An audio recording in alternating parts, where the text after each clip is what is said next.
Okay, I'm recording here, and I'm recording here, and we're live. Hey, Chad. Boom. Hello, sir. How's Hello, it going, man? Courtney. Awesome. Beautiful to see your face. It's very beautiful to see your face, too. Thanks for making the time to come on my very professional podcast. Tim Ferriss Show. Ferriss Show. It's like I'm trying to get it at that level. I think we should record the entire podcast in that cool echoey sound effect that you do. I can do.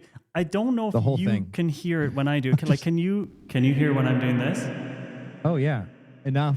What about this one? What about this one? What about this one? What Enough about to this feel one? like you're better than me. I think this by is a lot. Have you ever listened to something like The Diary of a CEO or like one of these ones? Sure. They have previews at the start. It's like we have to say something and then not say. It's like, Chad, and that's when I looked down and I saw my, and then we leave them hanging. But I need to get these sounds. And I looked behind me and someone walked up to me and whispered something into my ear that changed my life forever. And it was this one thing. Cutscene. Yeah. I feel like in 10 years, that style of editing podcasts of like front loading the first 30 seconds with all these like curiosity hooks. I hope that becomes like almost a trope in 10 years from now. We're like, come on. Can you believe we did this? Yeah, we're gonna make that into a meme right now. Can you believe we used to do this? And it's going to get the most views ever. It's going to get beep views. Yeah, exactly. all I had to do to get happiness was drink this one thing, and it's 3 liters of.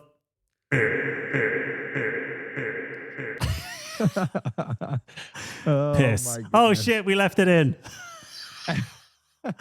Are you like, I shouldn't have gone on it's not good for my brand to be on this podcast.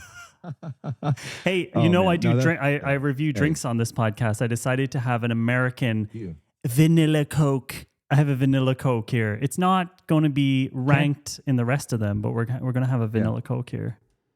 Cancer Coke.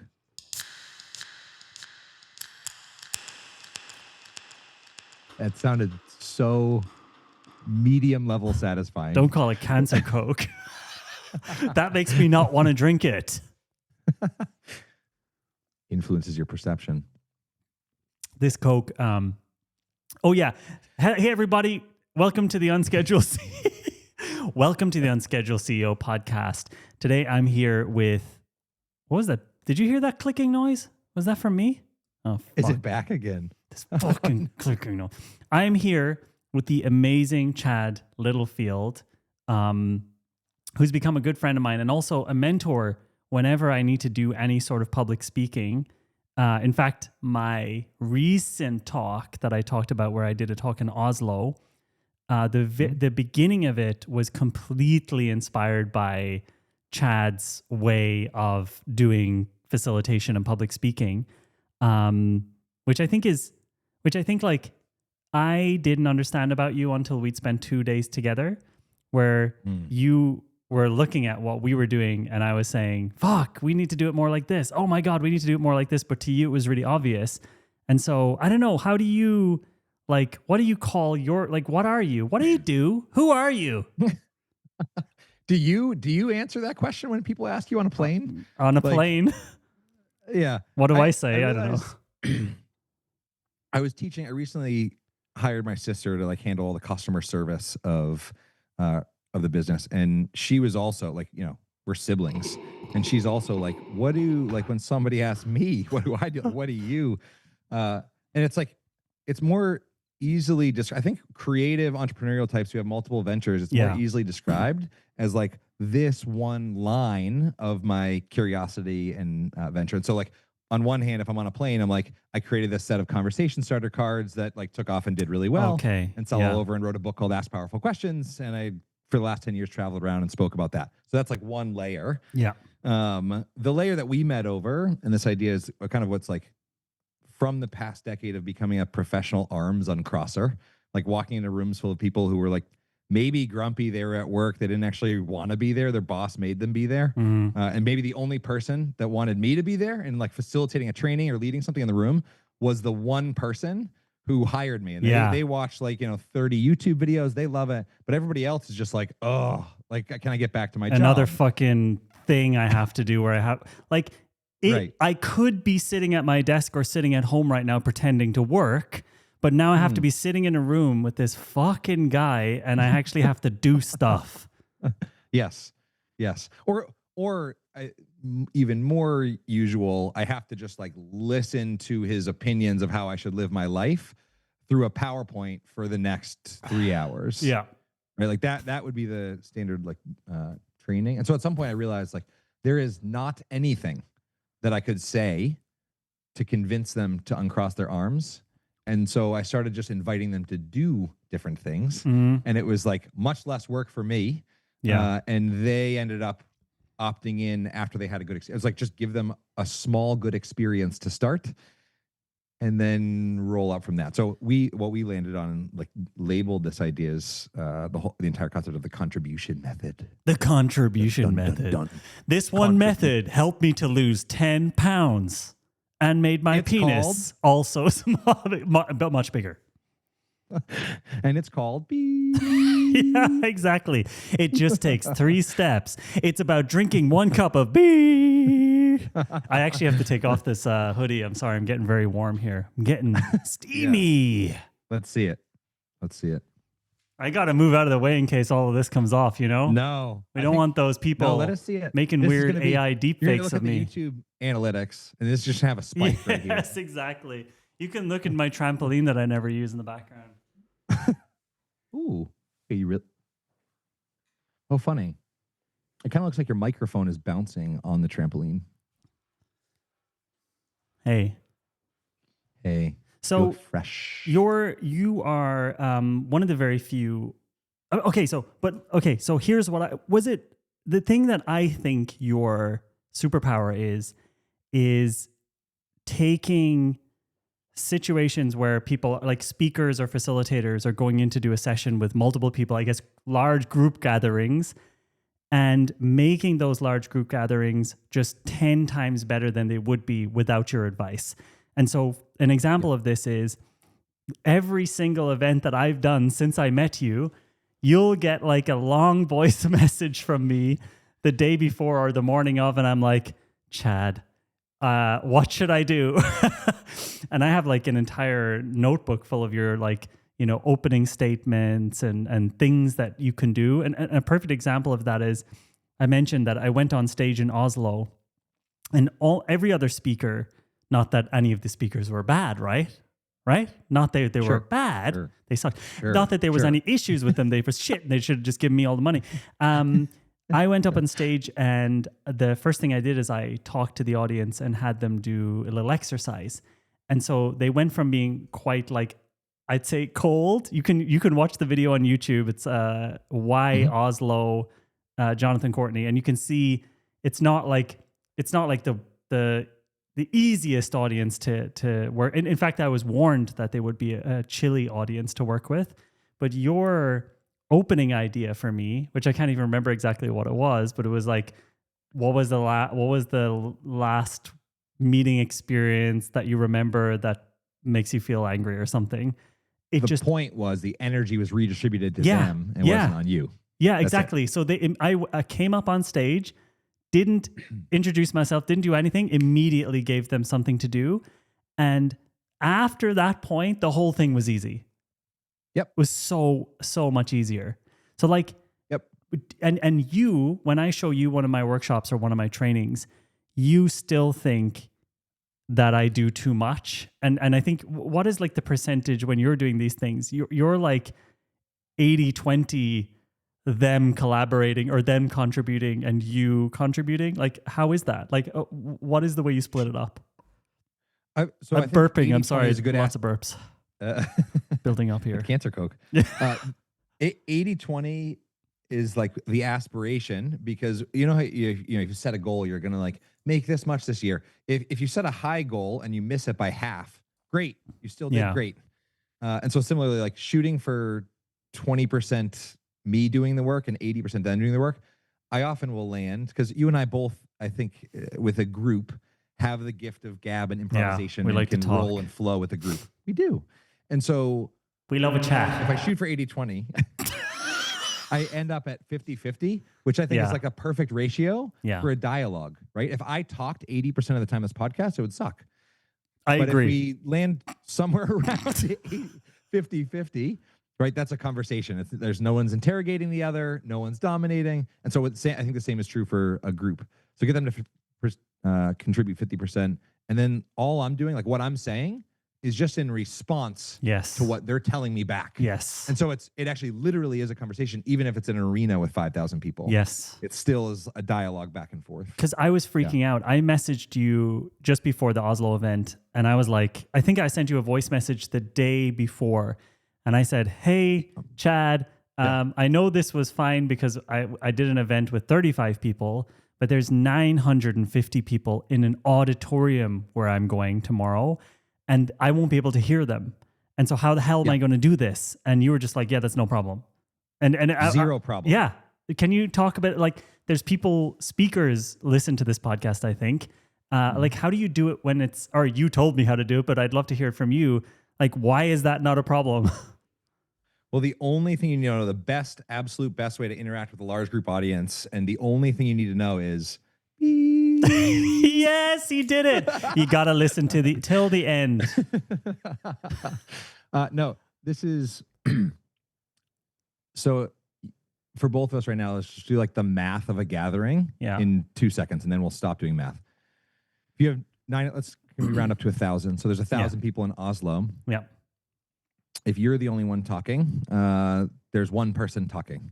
If you invite the group to get into groups of 3, there is now 333 conversations happening. And so you've just, in my opinion, you've 333x'd the amount of productivity and words exchange and learning and like things that are happening in that space. If you get people into pairs, you 500x'd it just by word count. And I'm not sure that word count is the measure of productivity. Definitely is. But yeah, that's what I got paid AI for. Yeah. Like, they were like, "Jonathan, if you come and do this talk and you get the highest word count, we'll hire you again." Yeah, that's what they said. Sorry, I took you off track. I had a mentor, Peter Block, who's like, so you do that, and then you bring people back and you just simply ask what struck you about those conversations. Oh, that's so powerful. All you need to hear is 3 to 5 people, and you've heard from the whole room. Yes. Meaning they've surfaced 3 to 5 of the best things that struck them. Like not like, what'd you talk about? It's not a report out. Nobody's going around. What struck you like lightning? So the people that share are like, that was so good. That was so good. I need to take the risk of publicly speaking in front of 1,000 people and tell others. And so you echo that back out. And typically beyond that, and this is like a little bit of a trick for you, is no one in that group is going to raise their hand and be like, "Jonathan, I hated everything about what you just did." And so people are going to share positive things, which creates a bias and actually creates a much more positive vibe for the whole room. Because those 3 to 5 people that speak, everybody else falls in line. It's like, okay, if most people are having a good time, I'm also going to choose to have a good time. Yeah. And it uncrosses people's arms. Dude, I have so many notes from you. So I ran an event this summer in Palo Alto, and all of the pages that I'm looking at right now, I like collect my little notebooks in this little folder here. I've got a couple of things you've told me. What are the names of those notebooks again? Traveler's notebooks. Travelers. I need to look them up. I totally got rid of my phone 3 weeks ago. And so now I'm like notebook eccentric. Wait, how are you contacting people? Travelers. I got a cellular plan on my Apple Watch. That's exactly what I did too. And my laptop. So like 0 phone. And I miss it 0. That's great. 0. Dude. Yeah. That's a whole thing we got to talk about. Palo Alto. Yeah, so here's some notes that I took while taking that call with you the morning before I started the event. So you wrote here, I don't know what you think about this, maybe you can expand on it. You said, "Without reflection, no real work can occur." Do you remember telling me that? You were saying that I should say to them that at the end of the day, we're going to blended 2 good quotes. So the first quote, one quote is, "Without relatedness, no real work can occur." And that's a Peter Block. And then there's a friend, Mark Collard, said, "Without reflection, no learning can occur." Oh, okay. Yeah, I just blended them. That's still, what does that mean though? Again? Without, well, I feel like I just took this note based on what you were saying. without reflection, no real work can occur. Yeah, I would say like just base level experiential learning. Like just because you had an experience does not mean that you actually learn something from it again. Some people make the same mistake 1,000 times over. But if you make a mistake and then you're like, okay, what happened then? And why did that matter? And now what am I going to do about it? That's like the cycle of agency that invites you to change something. Like go do something different and stop doing this same thing. So the iPhone, like I noticed, wow, every week I'm getting some like ping on my phone that told me that I spent an average of 4 to 5 hours a day on this device. Yeah. That's like 1,000 to 2,000 hours a year. I'm done. Goodbye. And so it was like, but it wasn't until I reflected on it. I went for years just continuing to go down and make that same mistake. So without reflection. I have like, I just found the page. It says Chad call July 28th. Ooh. Chad call July 28th. You also had this concept which blew my fucking mind, which is probably so basic for you, which is called a QAAA. Q and AAA. I don't know how do you do you call it Q and AAA or Q and AAA? Okay, or Q and AAA, whatever. Yep. Q and AA. Can you talk about what that is? Because I think every person who does any group thing should know how to do this. Right. So if you do a Q&A, so let's say you've led a workshop, or even you just like coach somebody one-to-one, or you give a presentation at work. Like if you do a Q&A in any context, you're putting yourself in the position of needing to have the right answer. Yeah.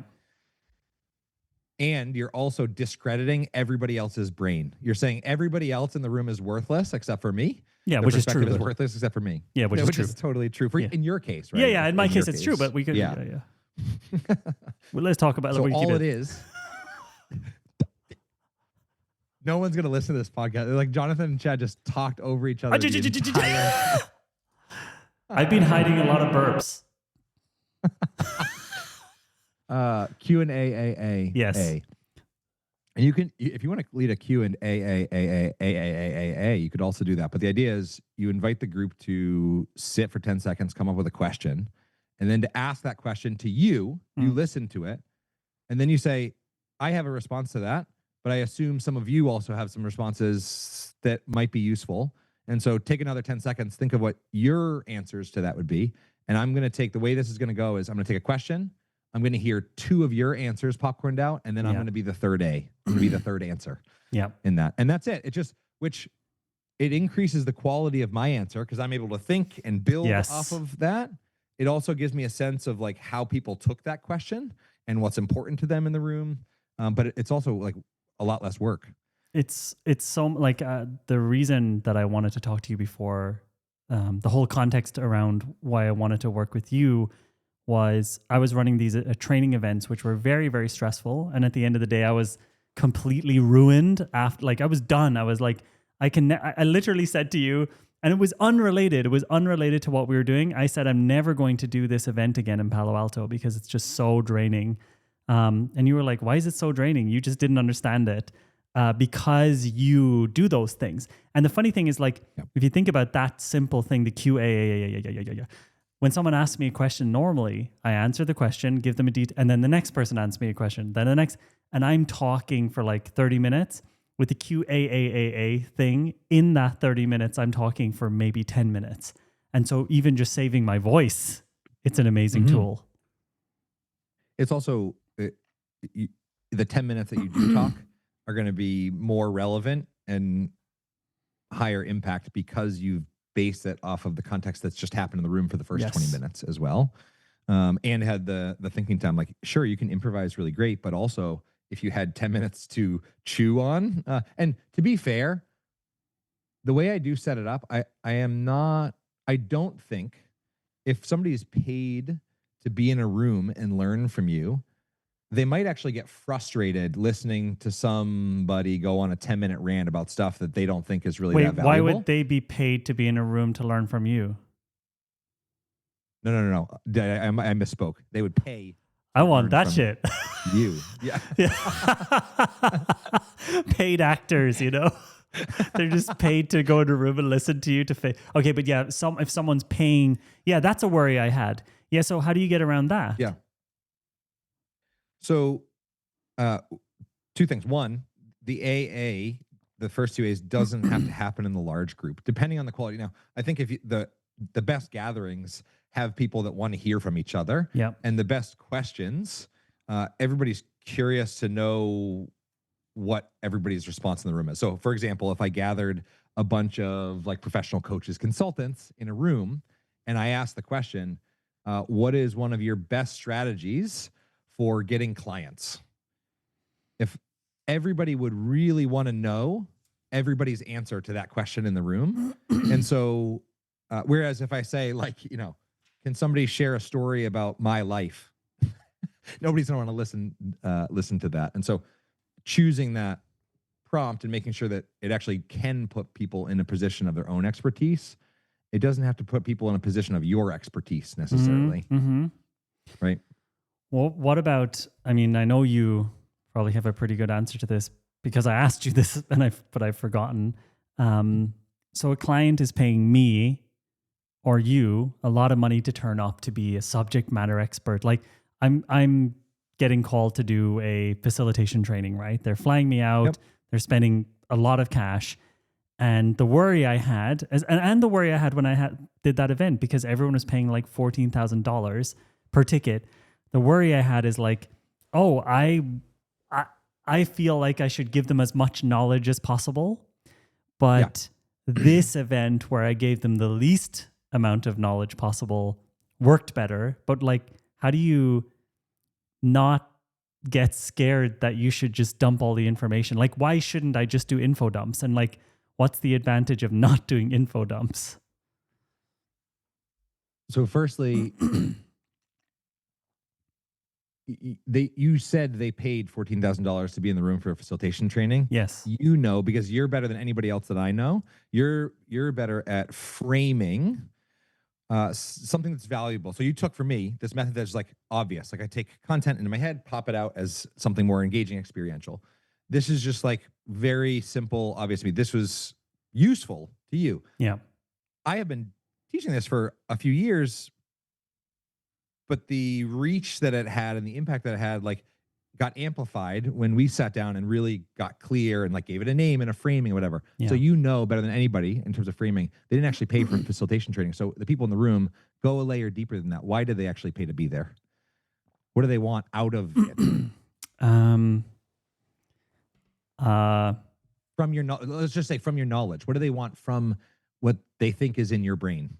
I think that they want confidence that they can do this when they leave the room. I think they want to they want to be around other facilitators. But mainly they probably want to, I don't know, actually. They would probably what percentage of these people are like running their own bid practices or businesses? At that particular event, I think it was about 50-50 corporates and individual freelancers. So here's a lesson that I have heard that you taught me, a lesson that I've rejected for a decade, and then you finally like sank it into my brain. At some point, if you trace people's intents and motivations back, it's all comes down to like one of four things. Yeah. And those four things are yes, he did it. The whole podcast for 3 hours is just going to be okay. We should call it the whole podcast. The whole unscheduled podcast. HOLE. It's like time. Yes.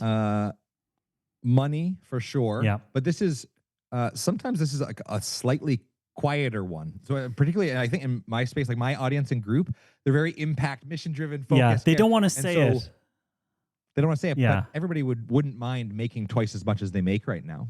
For sure. Okay, so if you ask me, the real reason is they want to improve their careers so that they can get more money for less work. In the end, like being able to do double your day rate means that they can have more time to do other stuff. So definitely people coming to Full Stack Facilitator, if we would want to boil it down, it's to make more money. Great. So watch this. Are you going to make them more money? Are you going to actually go into their businesses and do things with your hands to make them more money? It's a trap, Jonathan. Don't step into the trap. I'm not going to. Yeah. So the idea that they would come to a thing and not do, like, the most useful thing would be to have them start doing the work Yeah. that will help them make more money or whatever it is they're trying to achieve, not listening about the idea of doing the work. So yes, you have a brilliant concept in your head. You need to teach it. So the method we're talking about is like, you tell the group, because there is knowledge. There is things that are in your head that would be useful if they were in theirs, and they would do better and make more, et cetera, or grow if it was in their head. And so the contribution method is, I'm going to talk for 5 minutes, listen very closely, because at the end of that 5 minutes, you're going to have 30 minutes to actually put it into action. Yes. Got it? Yeah. And then roll. And it locks it in more for them. Yeah. And then at the end of that 30 minutes, I'm assuming you had questions that came up and you hit roadblocks and whatever, and we'll sort those out together, and I'll bring my expertise back into the room. But like the idea of, bring your expertise into the room and then send it away for a little bit, and then bring it back for a little bit, and then send it away for a little bit. This is a good cadence. Yeah. Right?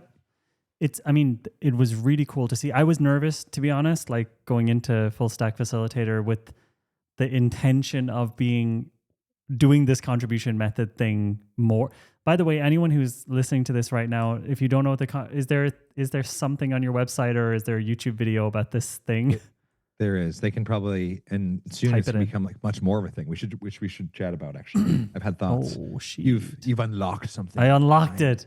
But the general idea, I think, in a nutshell, is, and I was writing it here the very first time I was talking to Chad, is that you kind of turn you turn the work or the energy back onto the audience. I wrote a few things here. It's like, imagine your clients didn't want your sessions to end. Imagine every group you ran caused fireworks.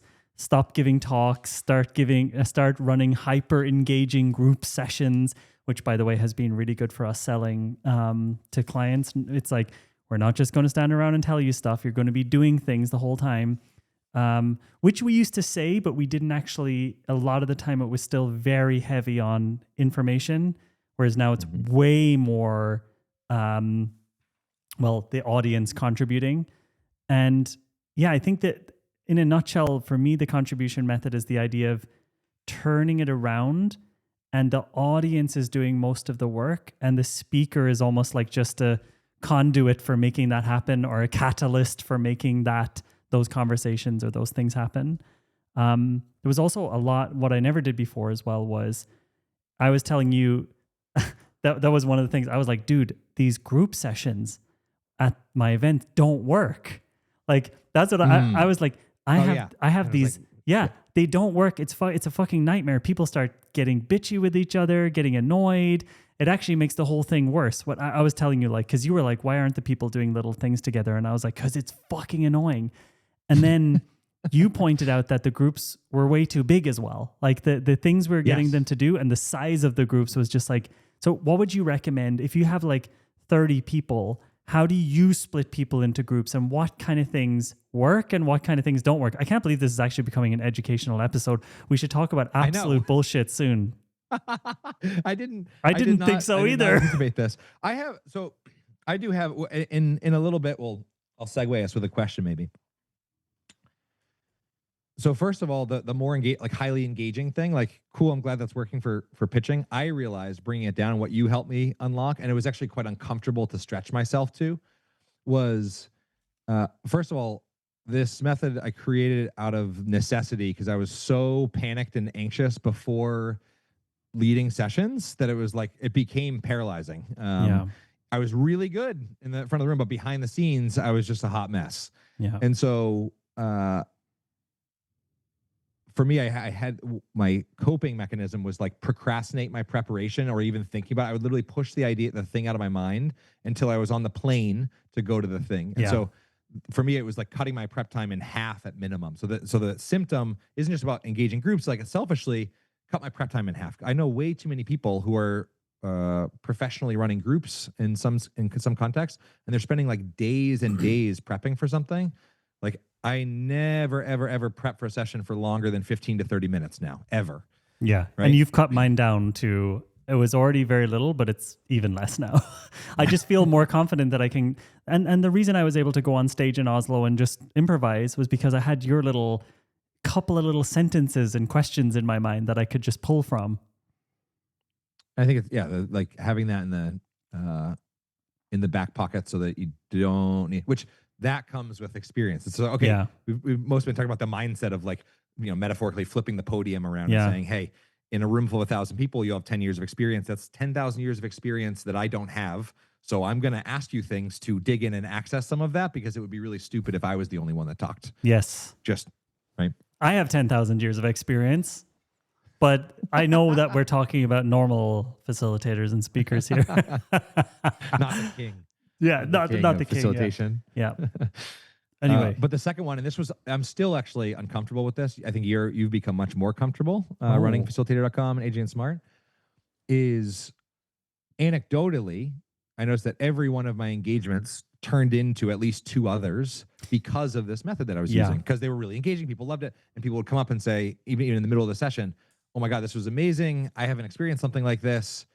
Are you free in September? Yeah. Are you right? So it like led to more things. And I never push that as the value proposition of this method, but that is tied to money. The idea is, for me, if you're leading sessions, if you have a group and it's not, all of your groups aren't leading to at least 2 other things, then it's broken. Like what you're doing isn't good enough to get shared and to spread. And so you spend a lot more time trying to acquire and get clients, whereas your delivery should definitely be the best form of your marketing. And it's not for a lot of people, right? For most people, it's like just just dumping information, dumping knowledge, talking.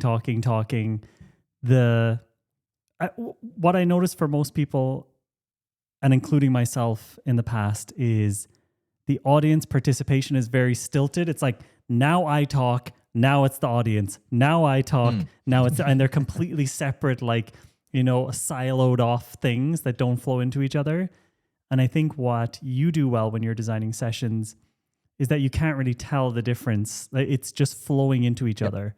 One person I saw who did this really well is Tony Robbins. I went to one of his events and I was like, there's no way to see the seams between him talking and him having us do stuff, which I thought was really, really impressive. And I guess he has to do that because he's doing like a 5-day long event, from 9 a.m. until midnight. He just cannot talk all day.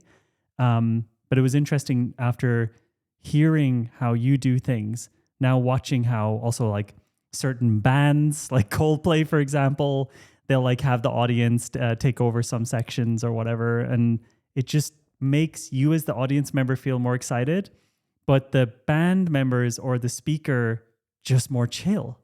You see, it's just not, I mean, it's very uncommon. I was the only speaker at this conference who did it. And there was even a little bit of like, are you going to be able to hear them? Like, what will we do with, like, we don't have a microphone that can go into the audience. And again, I was asking you, I was like, what am I going to do here? And it was fine. It didn't matter. Like, it really didn't matter at all. It's so just not something I would have thought of. What do you think, like, realistically? I mean, this is kind of a extreme, like, 180 or whatever, but what do you think the AI shit is going to do for our jobs and the things you and people we know do? So Reid Hoffman is the founder, one of the founders of LinkedIn. Sam Altman founded OpenAI. There was, before ChatGPT super exploded, there's an interview that I don't know how to guide people to find. Just Reid Hoffman, Sam Altman. Use ChatGPT like to find interview. It. Yeah, it was like a niche interview. No one cared about it way back. And Reid basically said, when we're at ChatGPT 17 and we've like accelerated all this and it's doing a lot more for us, when AI is doing most of our stuff, what will we be left to do? And Sam, who had clearly thought about this very deeply for a long time, responded super quickly with connection and recreation. Yeah. And so whether I don't know if he's right or not, but I do think that particularly, have you ever followed like entrepreneurs? Like people had the idea for Uber, just like actually I had a friend who started basically Uber a year or two before Uber blew up, and it was like the timing was just bad. Mm-hmm. The timing was wrong, and so his company did all right for a little bit and then petered out. I think the timing for gatherings, live, synchronous, is having like a beautiful resurgence, because we I think used to gather a bunch, and now no one hosts anything, and there's like way less communal gatherings because we're spending 1,000 to 2,000 hours a week on our phones, and that's a lone activity. It's depressing. So all of those hours is an alone activity. Those are not being spent in groups. But I think like the pendulum swinging back to where we're talking about ditching our iPhones, and this is becoming a normal thing. Yes. And like more companies are popping up with light phones or wise phones or like things to break away from this. And so I think, which I'm curious to ask you more about how already there is shaping up for you. I have a Light Phone 3 right here, by the way, just right next to me. Oh. I used it for like 2 weeks, and I was like, this is too fucking annoying. Yeah, it's super annoying. I used another one. Now the Apple Watch, I've been super happy with. I have a cool thing for the Apple Watch. It's I actually have it here. I'll show you. It's like it turns it into a little phone shaped object, so you don't have to wear it on the wrist if you don't want to. And it looks like a little iPod. I'll show you. Interesting. I'm just over here looking for that thing. Can you still hear me when I'm talking this far away? Barely.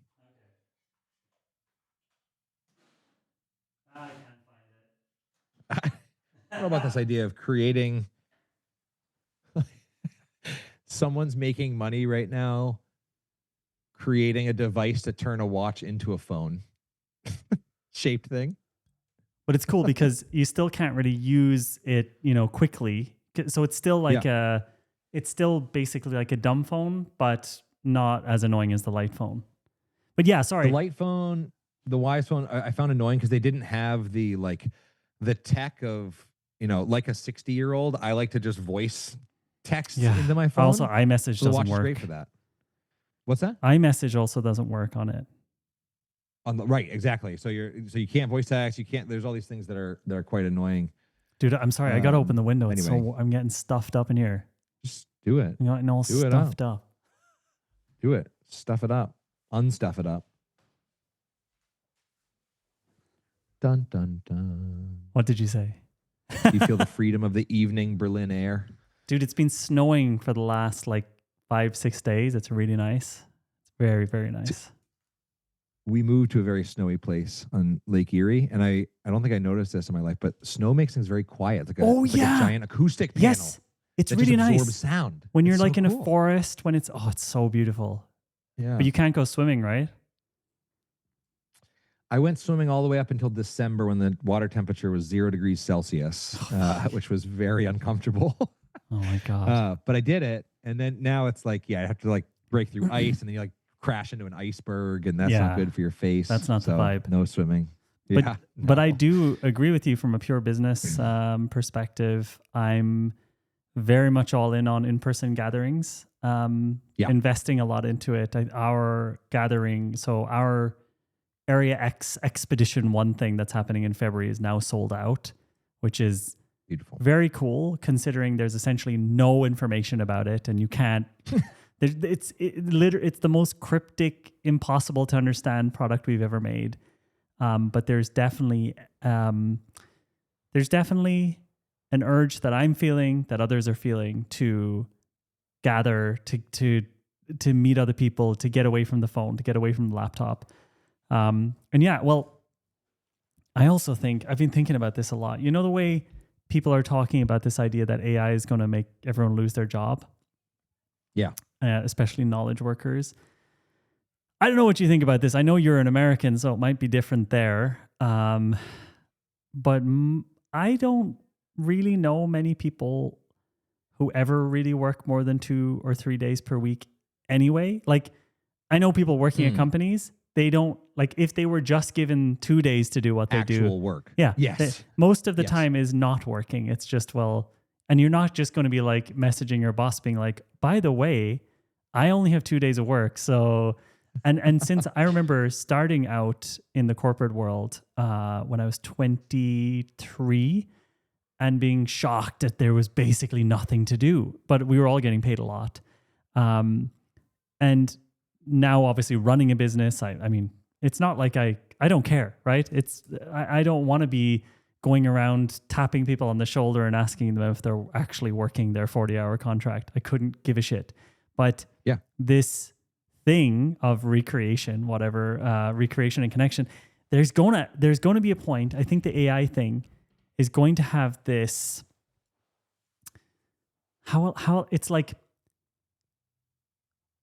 bosses didn't have a reason or a real like narrative to say, oh, hey, the reason I have to reduce everyone's contract to 2 days or lay everyone off is there was no reason before. It was COVID or whatever. Now it's like, oh yeah, sorry, the AI is basically doing your job. So I'm really sorry. Like there's only 2 days of work to do.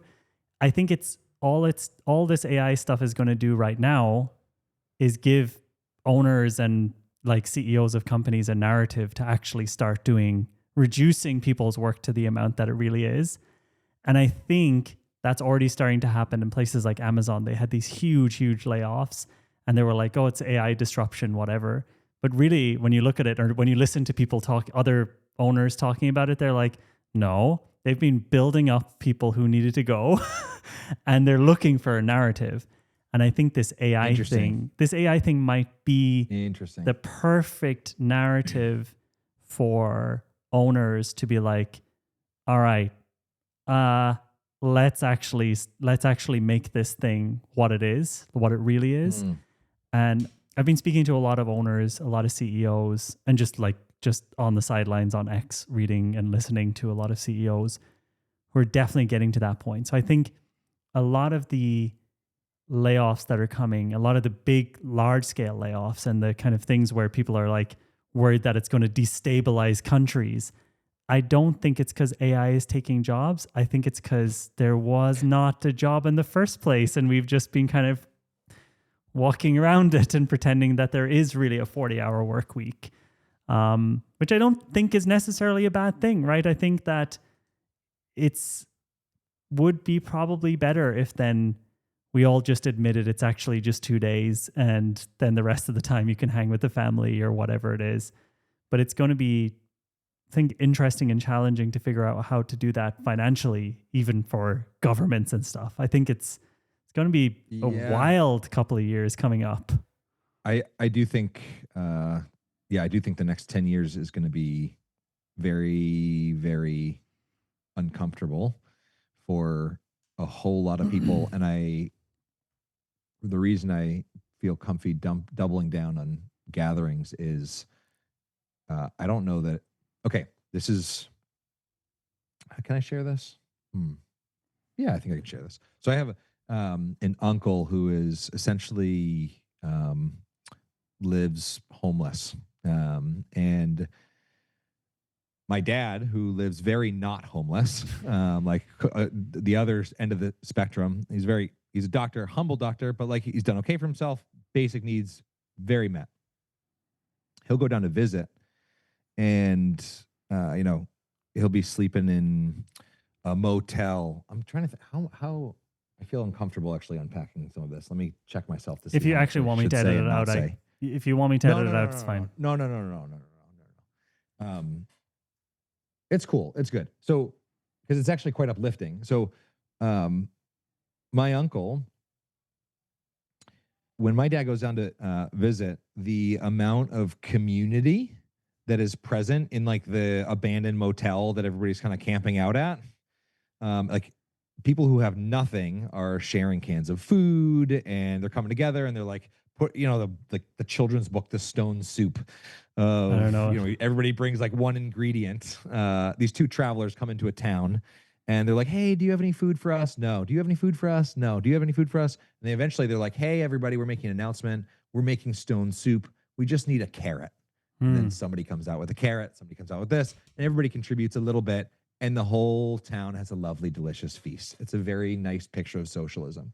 So that idea, though, in this motel is people are much more apt to share because they need to, because Right. their friend that they know their name of, like the name of this person, will die or go super hungry if they don't invite them into this meal. And so I hope, I don't know this for sure, but I hope that that will be a net effect of over the next 10 years, that there will actually be a requirement to come together more, because you cannot live just off of what you're doing. And so it's like, is it cheaper to live in a commune, or is it cheaper to have your own $2 million house by the water? And it's, I don't know, Well, but I hope that it will bring people together. I mean, on top of that, well, thanks for sharing that. Yeah. On top of that, the question is it even good for one's own mental health to have a $2 million house, be alone, like away from people? I mean, the thing that what I've seen play out, and again, this is in kind of the privileged tech worker space that I'm in, a lot of people are spending a lot of time alone. I mean, what COVID did for wealthy people was interesting.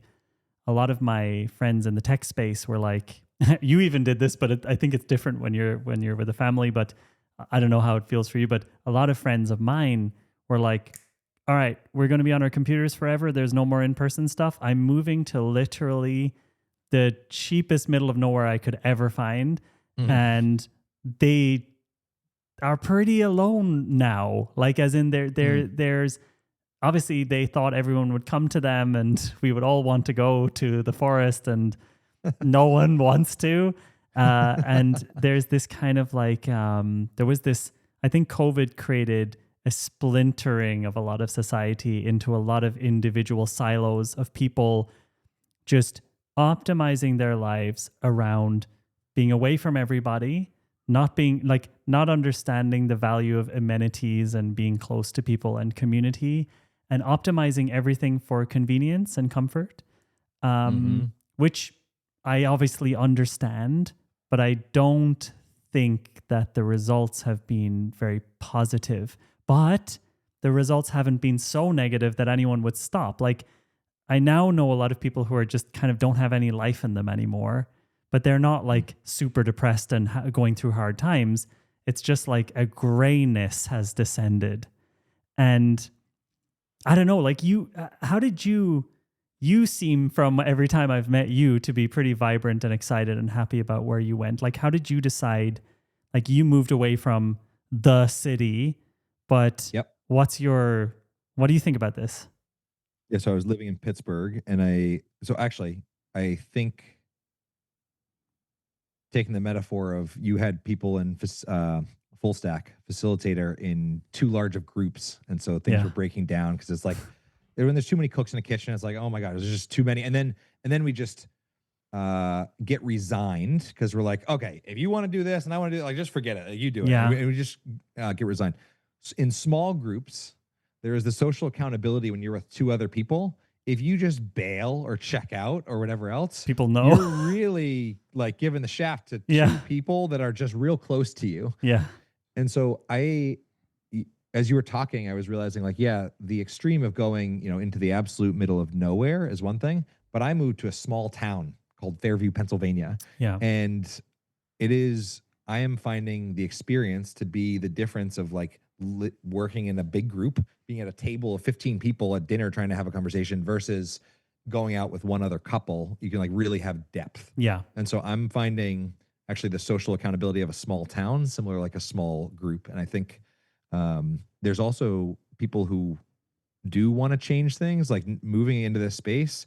I've had all these like fun, creative, entrepreneurial ideas that could totally happen in this small town that would be so annoying to do in the city just because of red tape or whatever else. But it's like, it gets cold here in the winter. And at some point, I think I'll probably buy a gigantic warehouse and just make like Erie in the summer and fill it with sand and put a pool in it and just like make it a warm place to hang out, like you're at the beach. And that, like, I think people will probably come and hang out and work there and drink and what, like. If I try to do that in Pittsburgh, it would just never happen. It would cost too much. Yeah. It would, like, we bought a warehouse, so storing all of our card decks and books and whatnot. We bought a warehouse recently near us, a store that was like 80 grand.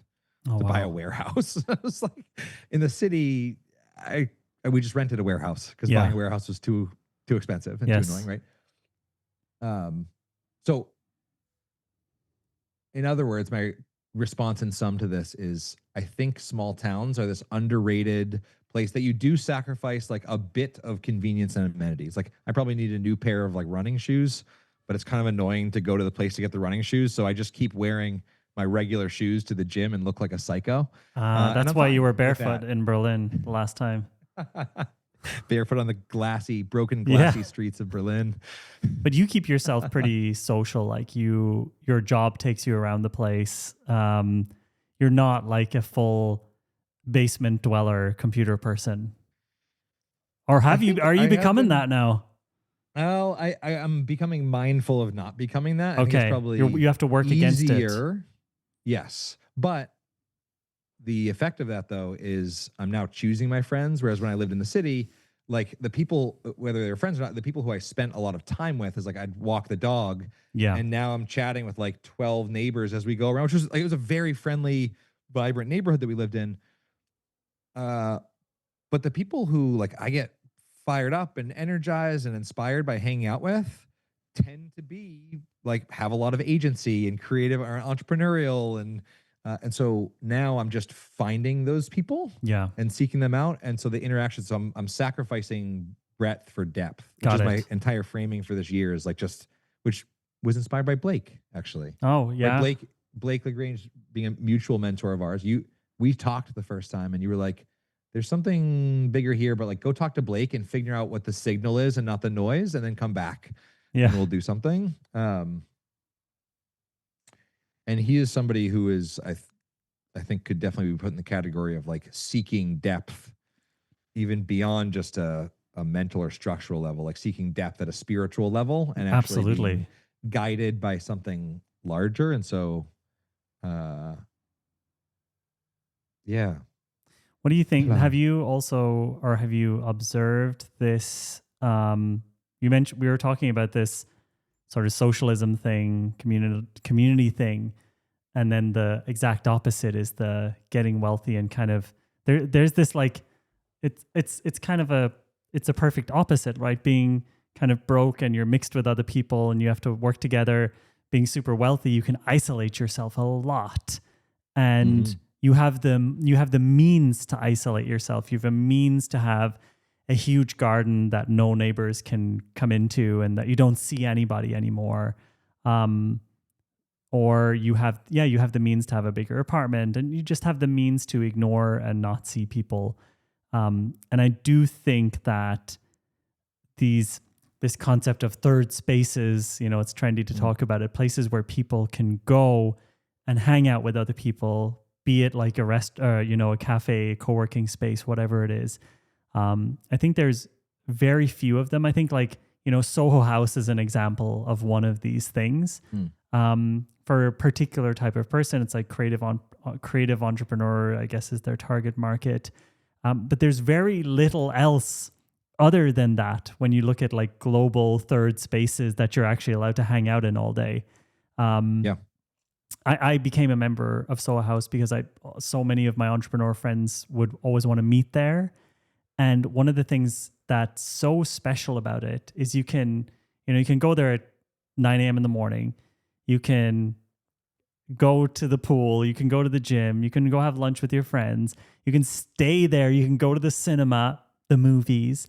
And you just stay in this massive building all day. You can go to the rooftop. You can read. And it's like this, I don't know, like I guess it's like a social club. But that sort of environment also can be a real turnoff for a lot of people, like the Soho House vibe. And I see a huge opportunity to create this kind of thing for different types of people as well at different price levels. But also, honestly, like just one-off events like our Area X thing. Already there. This is definitely something I want to pursue, these sort of more one-off versions of that. But also, like, I am holding on to a 300 square meter. I don't know how that is in American bigness. What's 300 square meter? What do you got? Square meters would be 9. That's not right. in America. What do you guys do? Square feet? Square feet?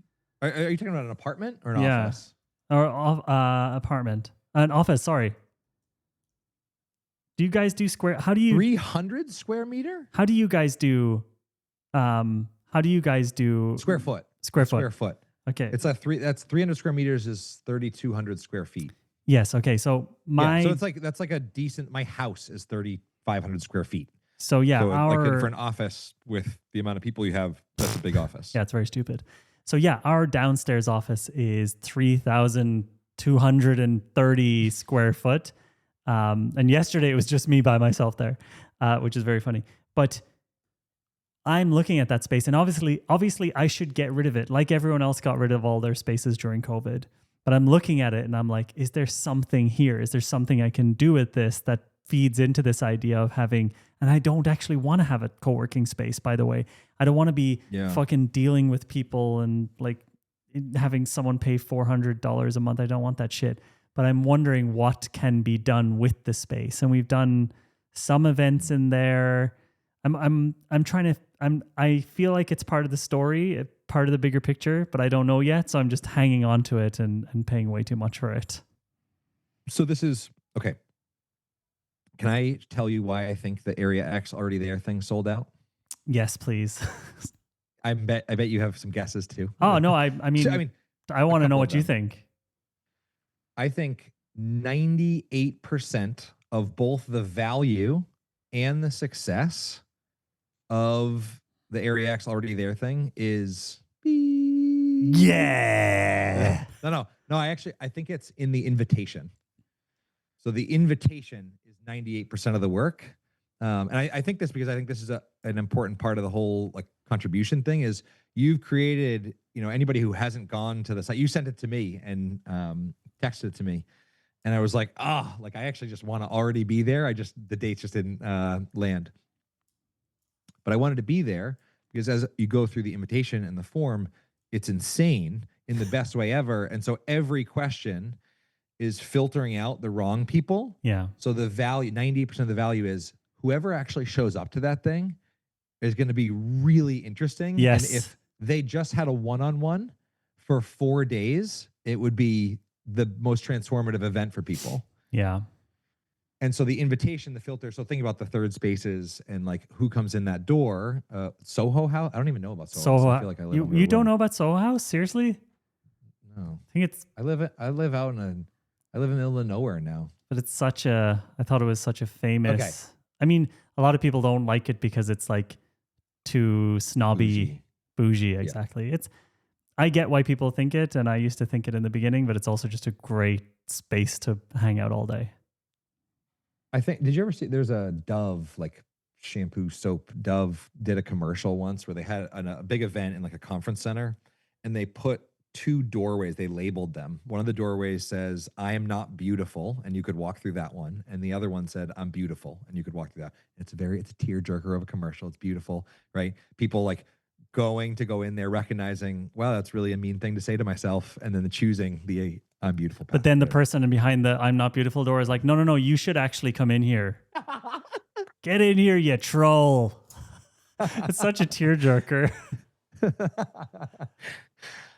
I think the idea of third spaces, what you've done with Area X, all of this is like put up what is the doorway that invites people to make a choice before they even step in. So when they step in, they know like if they're going to a social club, it would be normal to talk to a stranger there.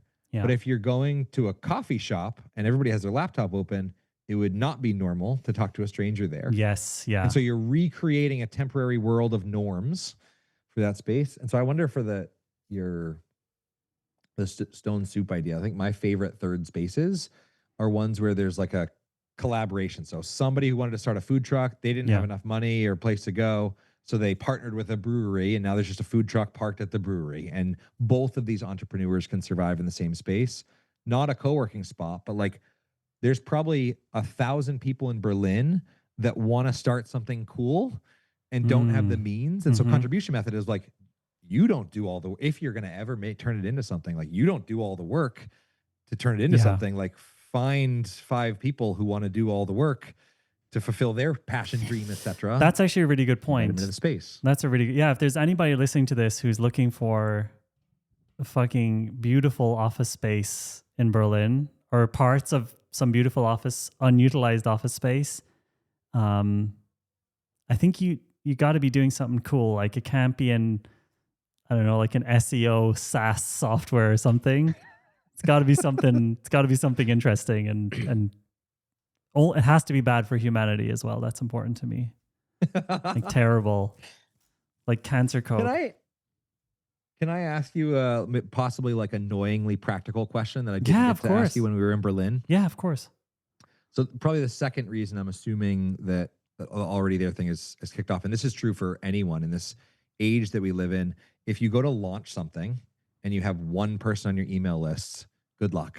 Yeah. If you have 1 million people on your email list, it's much easier to do something that is led from your heart or your spirit, or like to Absolutely. create something creative and weird, etc. And so I'm like, the two of us probably have the two biggest, or at least in the top 4 biggest lists of like in the weird like facilitation. I think the two space. biggest. The only other list that's bigger, that's in the same category, would be PipDex. So because they have the workshop cards, a slice of their list would be it's also huge. It's huge. But yeah, I think AJ and Smart, PipDex would be the biggest lists, definitely. And there's probably, right? So you think there's probably half of the people in that space or niche are probably on our 3 lists. Totally on Earth, right? Yeah, so yeah. It's like there's a lot of interoperability between them. Yes. So I guess the ultra practical question is, you shared with me, my list is about half the size of yours, or a little bit less. And so you have this like big list, and so you can create something, and when you say to people like this is going to sell out, you definitely mean it, because it definitely will. Yes. Right. And that's a really valuable thing for a bunch of reasons. Right? It like creates whatever you launch, it makes it more valuable because the right people get in, etc. How, for somebody who has one person on their list, so they have creative aspirations, but like just no platform to actually launch it. I'm wondering, to what degree of specificity are you willing to unpack, or even interested in unpacking? Like, how have you grown, and are you even continuing to think about that, or are you just like happy with the list size now? Oh no, I want to grow the list. I'm literally doing a project right now at AJ and Smart to grow the list more. Okay, so do you want to know the answer to this, or do you think the audience wants to know the answer? Or like, I just selfishly. Okay, good. Selfishly, I'm just like, yeah. If I can answer you, that's more interesting for me. Otherwise, it's too broad. Okay, so generally, growing the list has been, it's the most valuable thing for AJ and Smart over the last 14 years. And what I do to grow the list is I look for essentially ways that other people are growing their lists and that I find exciting. And so right now I'm building a kind of a clone of a list building funnel from a guy called, what's his name? He's this happiness coach who was just on Tim Ferriss, Arthur Brooks. So arthurbrooks.com. He has a quiz funnel, and it's a free quiz funnel. And what I want to do is push either paid or organic traffic towards that. So the literal thing will be that every YouTube video coming out of AJ and Smart, probably from February, will say, hey, go and check out this free thing. And that'll be how we're growing the list for the next maybe 6 months. And then if that works, then we would probably turn on some paid ads towards that funnel as well, depending on how many people are coming through. So having a free lead magnet is always a really great way to get people to sign up for a list. It just has to be compelling, though. It can't just be download this thing that no one cares about. It has to be like, it has to actually be valuable. It has to be valuable and has to be irresistible. So I'm trying to come up with something irresistible for people on facilitator.com at the moment. in the past, in May, it was our strategy signal book for $1. That was our big list building thing for 2025. And our big list building thing for 2026 will be some sort of either simple quiz or simple free resource. Another one that I really like is a guy called Matt Gray. If you look at any of his latest AI videos, you can see his 1 hour, he has this 1 hour free template, a free AI for CEOs template. I like how he's doing that. That's again, list building. And so yeah. Can I ask you, okay, wait, do I have them here? No. So we also talked about the strategy signal bit, the idea of on the paid side, because I think I'm doing tons of the stuff organically on YouTube, and there's a couple thousand people a month like coming into the list through that. And I'm kind of at a point this year and next year where I'm curious I've dabbled like just about literally zero into paid ads ever.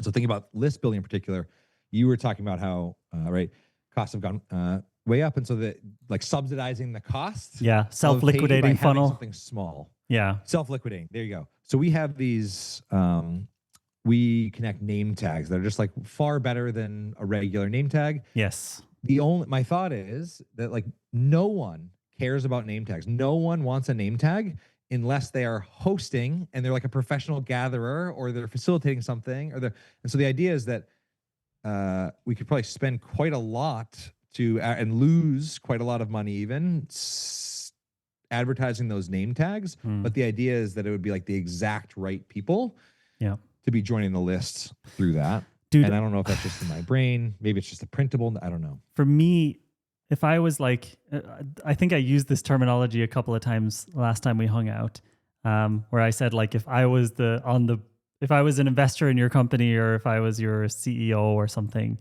and the last time it was the contribution method was the thing that was exciting me. But then at dinner, I was like, if I was an investor in your company and I was invested in it growing, I would change. I'm not saying you should, this is just what I would do, right? I would change your entire brand, and change the topic of your YouTube videos to being more about how to dramatically increase your speaking day rate or your speaker's fee.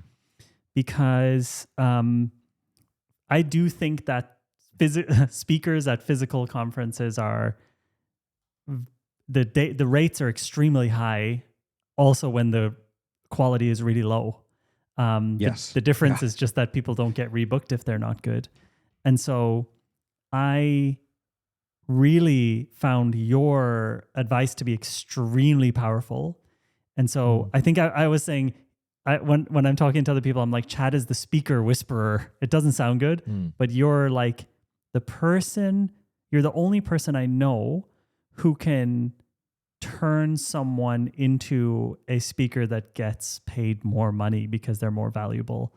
Or you're the only person I know who can turn someone into a better like trainer or, facilitator on the like group gathering front. And so if I were trying to think about like your business and, thinking about lead magnets, et cetera, what I would be building is an entire suite of free things and paid things that would help get somebody like me who's like already, because what Alex Hormozy says, if you want to get rich, sell to rich people. So you sell to people who are already doing some speaking work to dramatically increase their speaking rate, which they want to do, and think about how to get booked for more speaking gigs.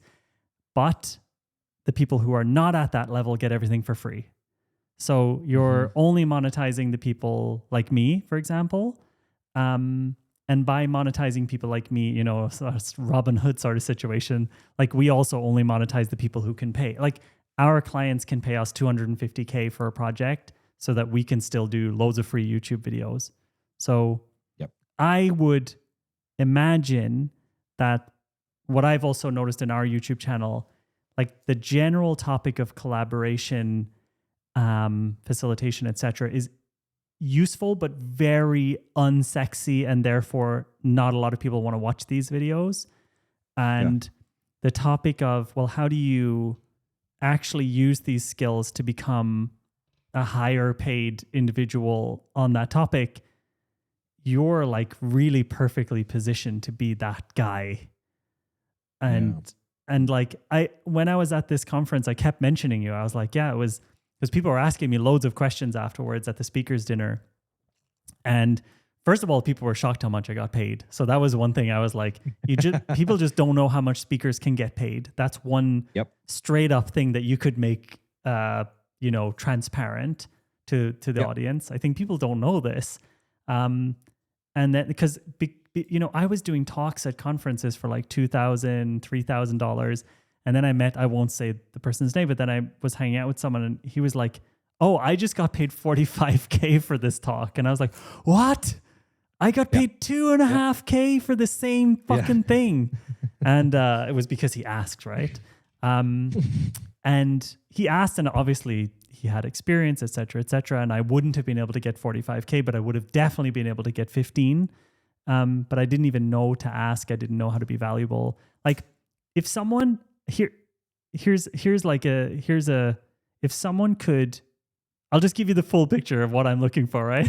If someone charged me $10,000, and for that $10,000, they make me a very simple speaker's landing page where they do, they do the work of just pulling together the profile, whatever, which by the way, you can make in Claude very easily. So a very simple speaker's landing page, a very simple, what do you send to people when they reach out to you? And also some coaching on what's my topic? Like, what are the talks I can do? What are my talks? What are my topics? And then, of course, mixed in with, okay, I have a talk next week, Chad. What can I do with this? That would be, something like a 12 to 15K per year sort of community or something for a very small amount of people or more. It could be more expensive. And then I'd also love to be in a group like that with other speakers who are getting paid a similar level. So I don't know. I think you could, or it's an in-person thing, right? You bring together 10 to 20 high-level speakers 2 to 3 times per year in wherever you are, or in New York or whatever is convenient to get to. I just think that the thing that you are, people want to be. And the thing that you're teaching is small facets of that. Like you're teaching, you were teaching me the QAAA thing. And I'm like, yeah. But how do I be you? You know what I mean? I'm like, cool. But like, how do I do the thing you do? And how do I, because I want to get more into the speaking thing. I used to hate it, but you changed my mind on that completely. And it's gone from being like a completely useless part of my, or something I wasn't even thinking about, to maybe this year it could contribute to, who knows, maybe it makes 300, 400K in just speaking fees. Sure.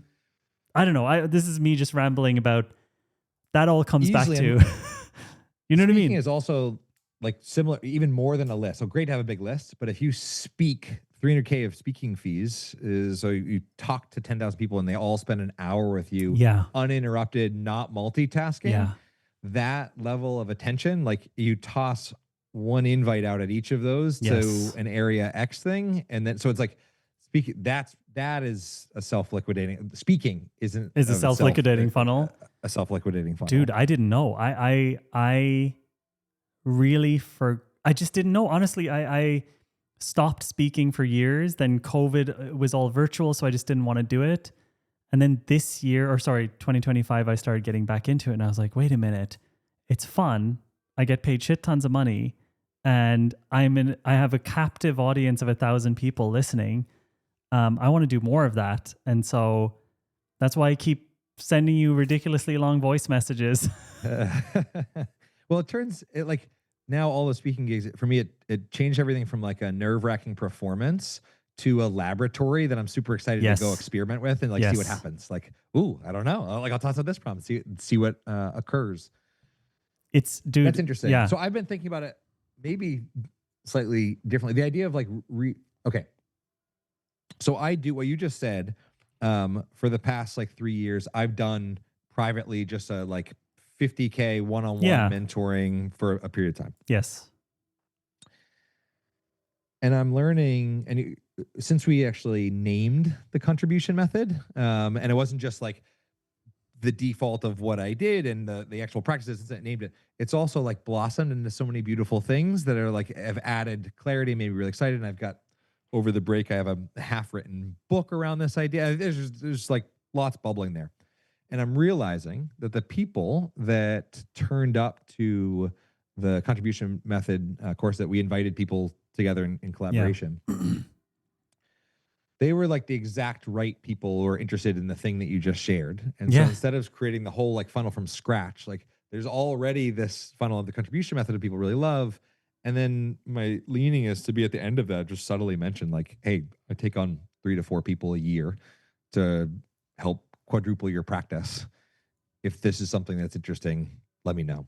Yeah. That feels like a much lower effort way than like from the ground funnel straight through, but I don't know. Yeah. But I also feel like very excited about continuing the contribution method. I'm going to launch that once a year. Yes. Like do a big launch around that. So I said 2 big virtual events once a year, and that's the business. Yep. That's great. And then everything else is, and then everything else outside of that is just like, at least this year, I'm calling them depth invites. Yeah. Kind of like Blake. Like I flew to La Jolla on a whim, paid a whole bunch of money to walk around with him a day with zero agenda whatsoever. Yes. And it was super transformative. And I came back and made all these alterations to my business. Yes. Similarly, I like the idea, like there's a community of cool tree houses near me that 7 people could fit in. So either whether it's 1 person or, under a dozen people for sure, for just like a period of depth to then go back and have lots of ripple effects. I think you could. World. That's attractive to me. I'm thinking of these short events in a very thorough way. I'll give you an example. So today I was, I hope they're okay with me talking about this. I assume they are. Today I was texting with Charles from PipDex. And I was asking him a question. I was like, dude, I'm trying to find someone who to help us with our SEO for the LLMs so we turn up in ChatGPT. Yep. And I've been asking around. By the way, anyone listening to this podcast, I am looking for someone. I want to give money to someone who can help us with our SEO, who also understands how to get us in the LLMs, et cetera, et cetera. I just want to come hang out at our office for 2-3 days, and they got to be an expert. They got to be confident in their own abilities, but we are willing to pay very well. Please connect me with someone if you know them.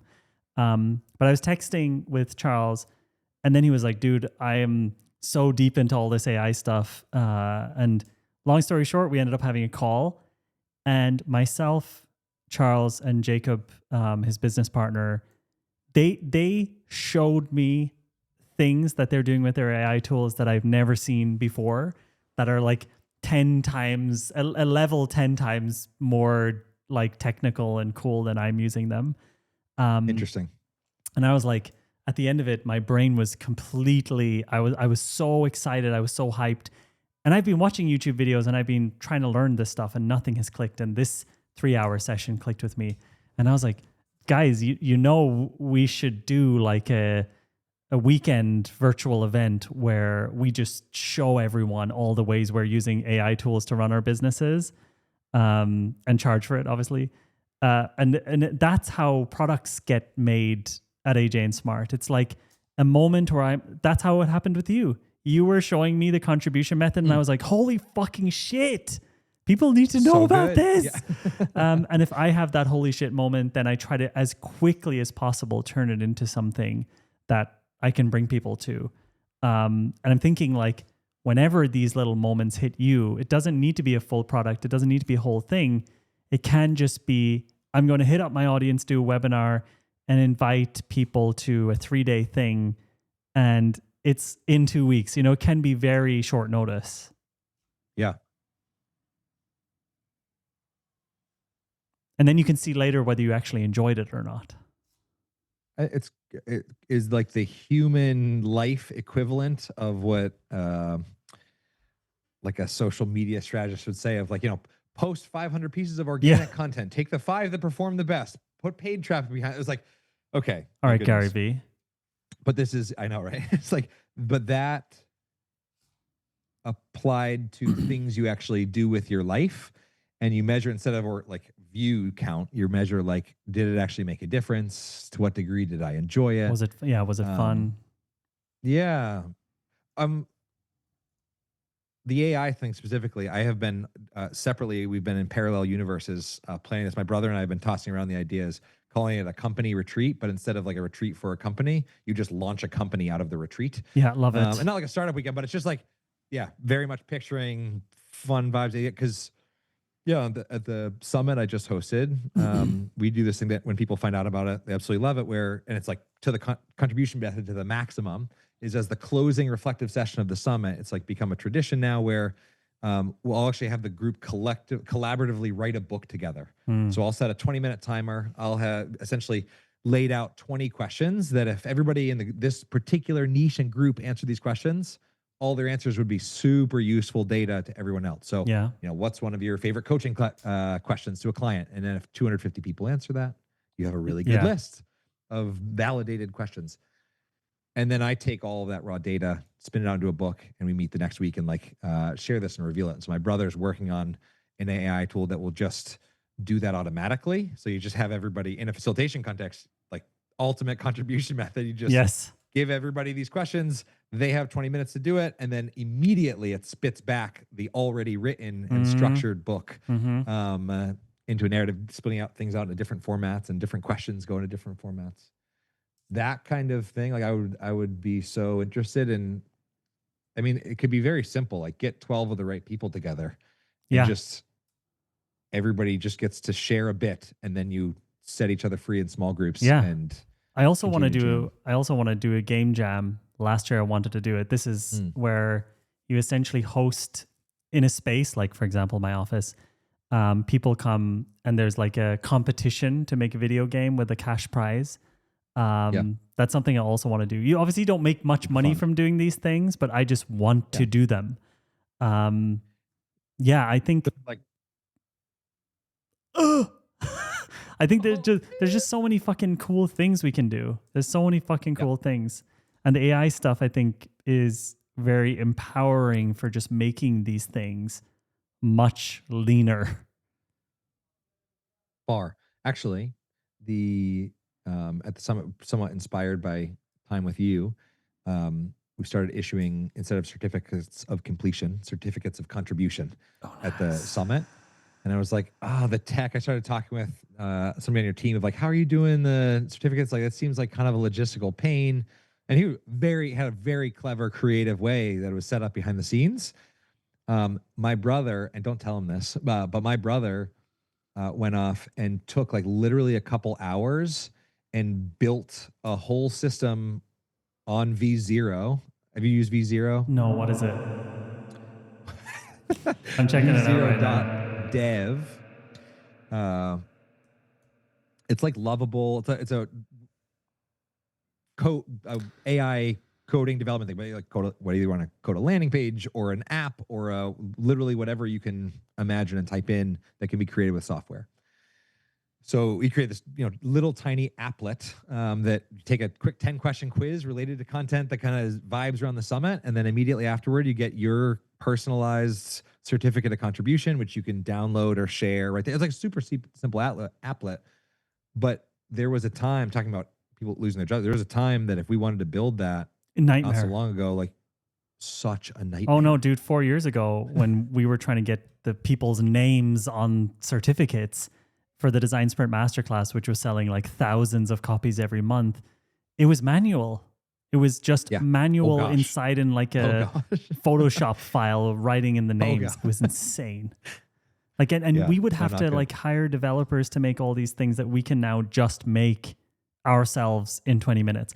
Like, Charles made something for me today while we were on the call that I would have had to pay someone an entire week's work to do. what are you doing? It sounded like you were at the beginning of this podcast. I think you went to say something. I thought you were going to say, I just lived in a basement for like 2 months and I was only talking with AI in the dark. AI It sounds like psychosis. you've been like investing lots of time in that. What have you been Yeah. creating, building, or amazed by? Okay, so for me, what's been very special is again, I'm a beginner, so I'm not like at the big levels, but I've been using Claude.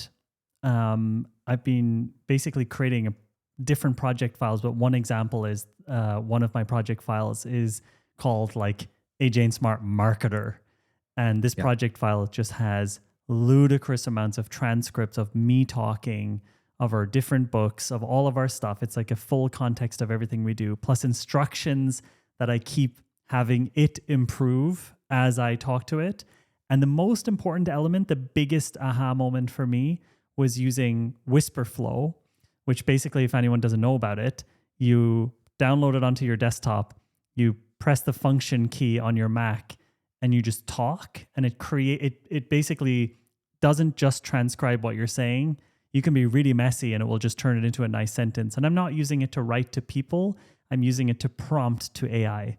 So I'm basically, I'm basically like, an example of that is like sitting there in that project file. And I'm like, okay, so what I want you to do is think about a couple of different angles for a lead magnet that's called this. And here's a lot of the context. I want you to look into this file. I want you to think about this.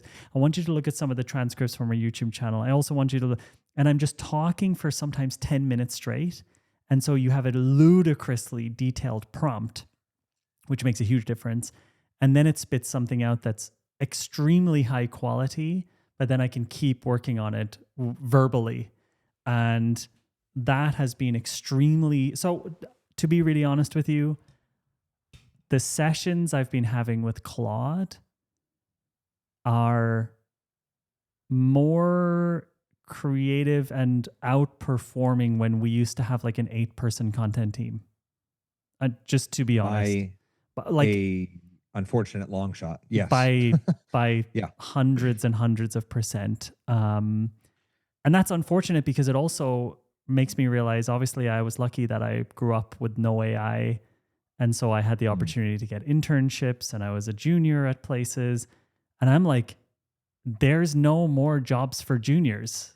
Like, how is that going to happen? Unless they can do because you still, right now anyway, you still need someone to prompt the work of the 8 people. So if somebody can come in as an intern and say, I can do the work of 12 people, like Duolingo, just made it, they're not hiring anybody. It's mandatory, like high skill level of AI. And it wasn't like you're a ChatGPT or Claude Pro. It was like you are, they're middle level. Cause I saw because they're based in Pittsburgh. I saw the founder kind of give the tiers of where they're hiring. And they're, basic was like, I've prompted and play with it and I use it to generate things, right things. Above that was like just at a middle average line, you're creating your own custom GPTs and applets and like building things out and they're doing work for you. And then I don't even remember what the tier beyond that was, but it was like, they're not hiring anybody at the average level. And that's just interesting. Yeah. They were one of the first companies to come out and say it. And, so you said Duolingo, but also Shopify came out and said that. Coinbase came out and said that. And there's no, it was last June, I think, my most popular episode ever of this podcast was called, Okay, Now I'm Scared, something of AI. Yes. And in this episode, I said, like, essentially this time next year, me on my own is a 10-person team. And today, in my chat with Charles, what they were showing me, I underestimated it. They, like, Charles and Jacob are a 30-person team. Really, like the things that they're creating, it's a 30-person team. Like it would cost, $400K per month to run, and it's just the two of them using these AI tools at a very high level.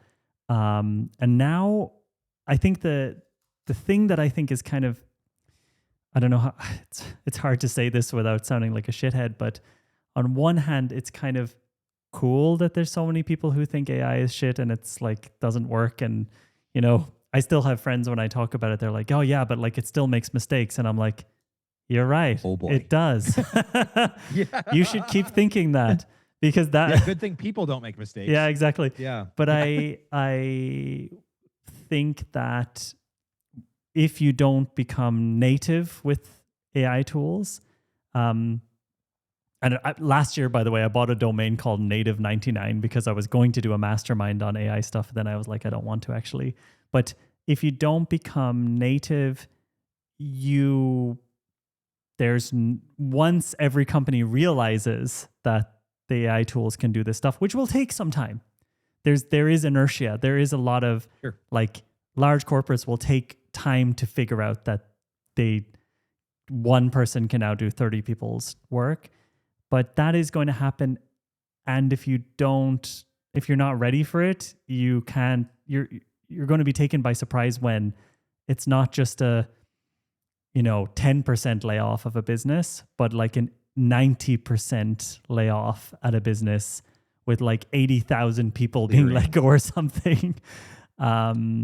So can I offer yeah. the more okay, so that narrative is like filling up people's feeds around like you're falling behind, you got to learn Yeah. and I think it's filling people's feeds because it's there's some truth to it. Yeah. Can I offer what I think is like a much more human, beautiful, deep view Please of this? do, and I'm going to put some like nice music in the background while you're doing it. You won't you probably won't hear it, but I'm going to make it very nice and beautiful. Okay, go ahead. So I actually, funny enough, when you played really soft music in the last, I hopped on to see Unscheduled CEO on YouTube just before this to be like, you do have a YouTube, you put this on YouTube, right? Yeah. And just the last like 5 minutes, you sang to people and had this music playing in the background. It was so lovely. And so you said something though that I don't know to what degree of like passion and truth you had in it versus sarcasm, but it was like a reminder that people have their own agency, that if you don't like your life, go do something about it and edit it. And you were like, I'm not going all Tony Robbins, like, The Secret, you attract things, but you were giving people agency. I do mean that. Yeah, I do mean it. Most people on earth, like 99% of people on earth, have never been able to have a team of people helping them pursue anything. Yes. And now you can, with a bit of learning, have a team of people helping you create something. And so it's like the invitation of, instead of like, you must learn this so that you don't fall behind, so that you don't get fired, so that you don't end up, it's like, no, now is the time to have a dream. Like, pick something that you're interested in and go use AI to make that. And there was I hope the music's still playing. It is. It's very beautiful. So beautiful. Yeah. Is that like the Howard Thurman quote of like, don't ask what the world needs. Like, just ignore what the world needs. Go do what makes you come alive, because what the world needs is people who have come alive. Oh, I think AI gives people the pathway or like the operations team to be alive about something. Yeah. And super tactical example. I think very much inspired by our time together in Berlin. So I hosted this connector. So we did this launch together, which like blew my mind. It was like $300K launch of this thing. And then a few months later, launched the Connector Summit, which became another $300K. Congrats, launch. man. And now my brain is just like broken. And more important than that, way more interesting than the money for me, is actually like I'm curating and creating the right group of people that I actually want to hang out with. Yeah. So all throughout the summit, people were saying that in the chat, blowing up and in conversations like, oh, we don't want this to end. Can we keep this digital space open all year? Blah, blah, blah. 45 minutes before the closing session, so at 7 a.m., 7:15 a.m., I sat and meditated in a very Blake way to kind of tap into something bigger than myself and just ask, like, should I continue this in some way? What should it look like? What could it look like? And this language of Connectors Lab came to me. And it was just like super simple. We meet the last Wednesday of every month, twice a week. This is not like a big online community that I'm curating. We just meet once a month. It's just a gathering. It's like a third space for you to come to. Just happens to be digital. I created the logo for it, all the copy for it, the paywall for it, the pricing, the offer, all of the details for it in about 30 minutes. Amazing. Before this last session.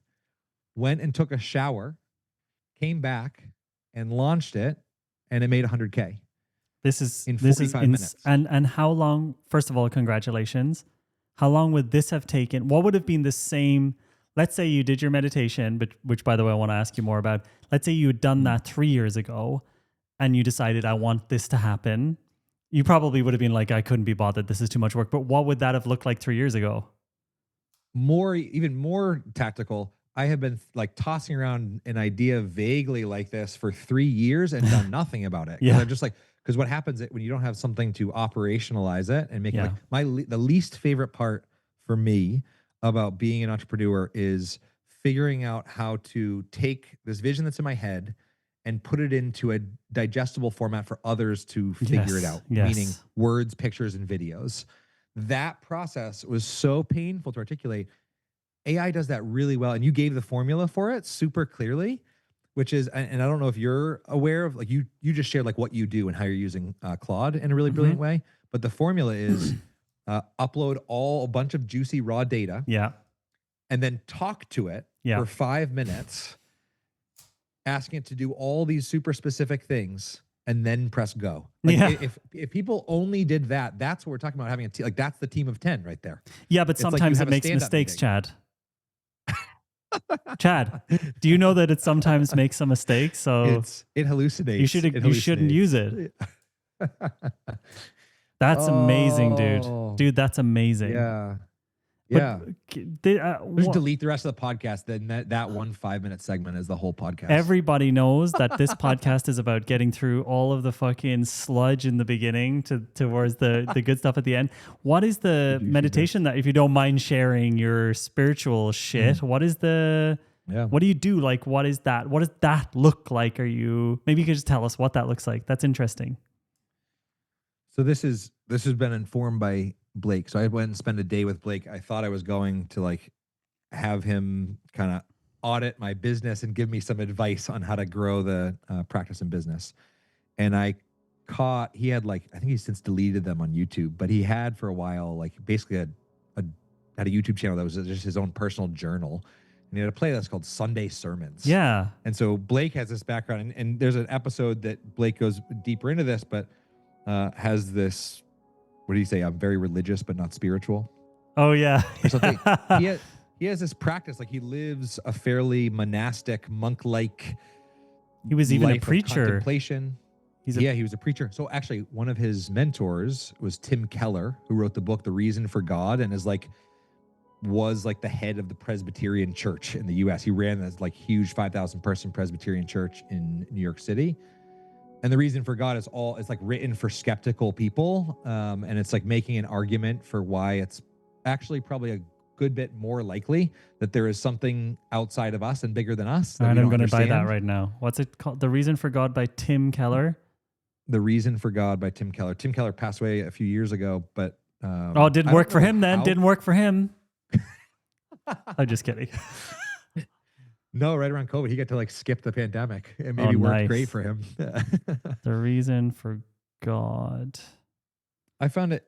Timothy Keller is actually his name. I just corrected there. Oh. he can't do anything about it, so I'm going to call him Tim Keller. I'm just kidding.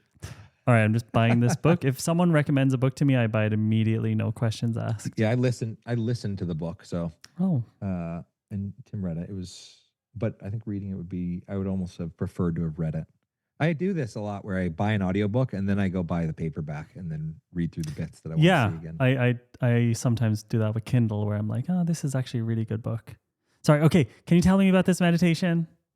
Point being, yes, the meditation for me is like there's nothing crazy. I know you're doing some transcendental. Did you already do that? That's in 2 weeks. I'm going to try Okay. I'm doing like a full week program of it.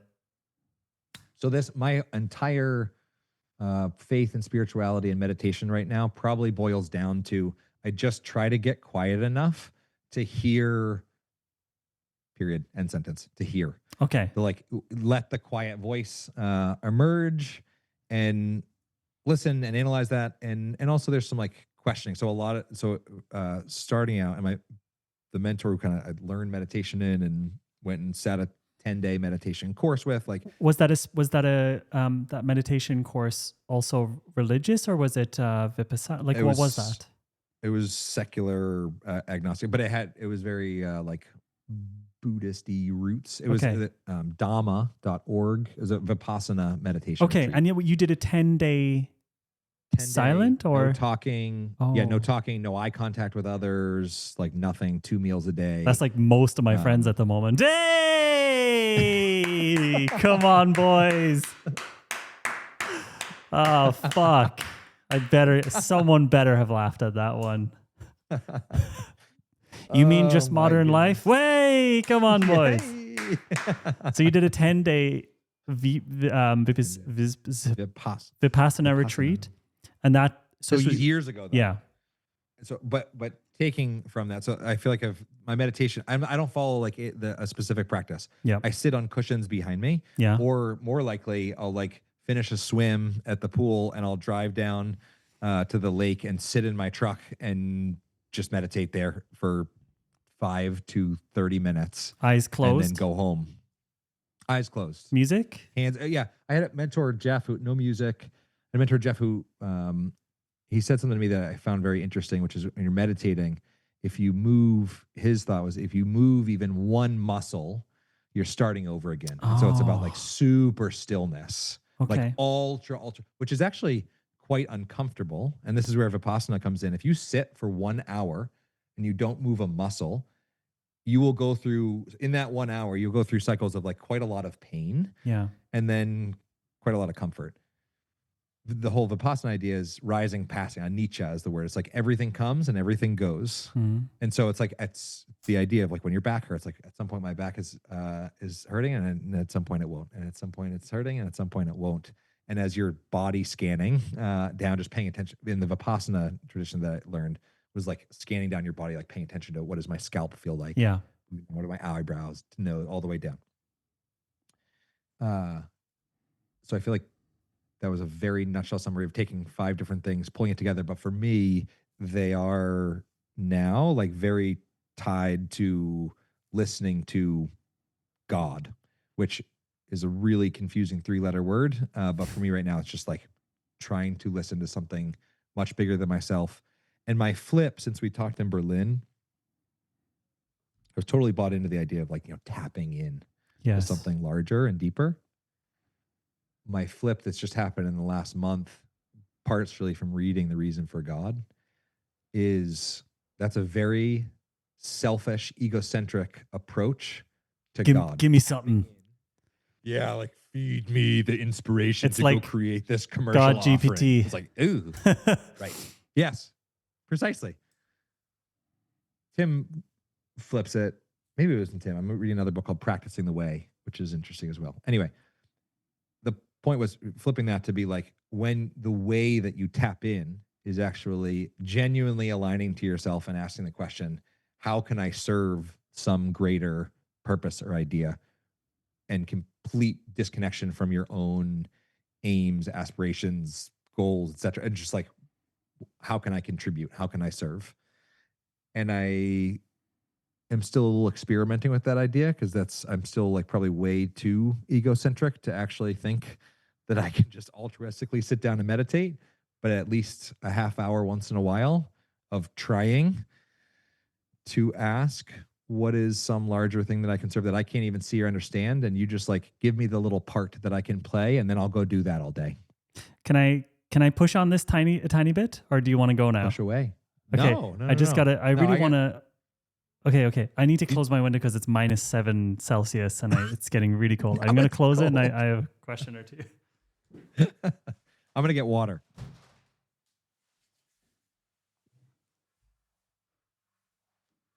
I'm gonna put on my hoodie while he's doing that.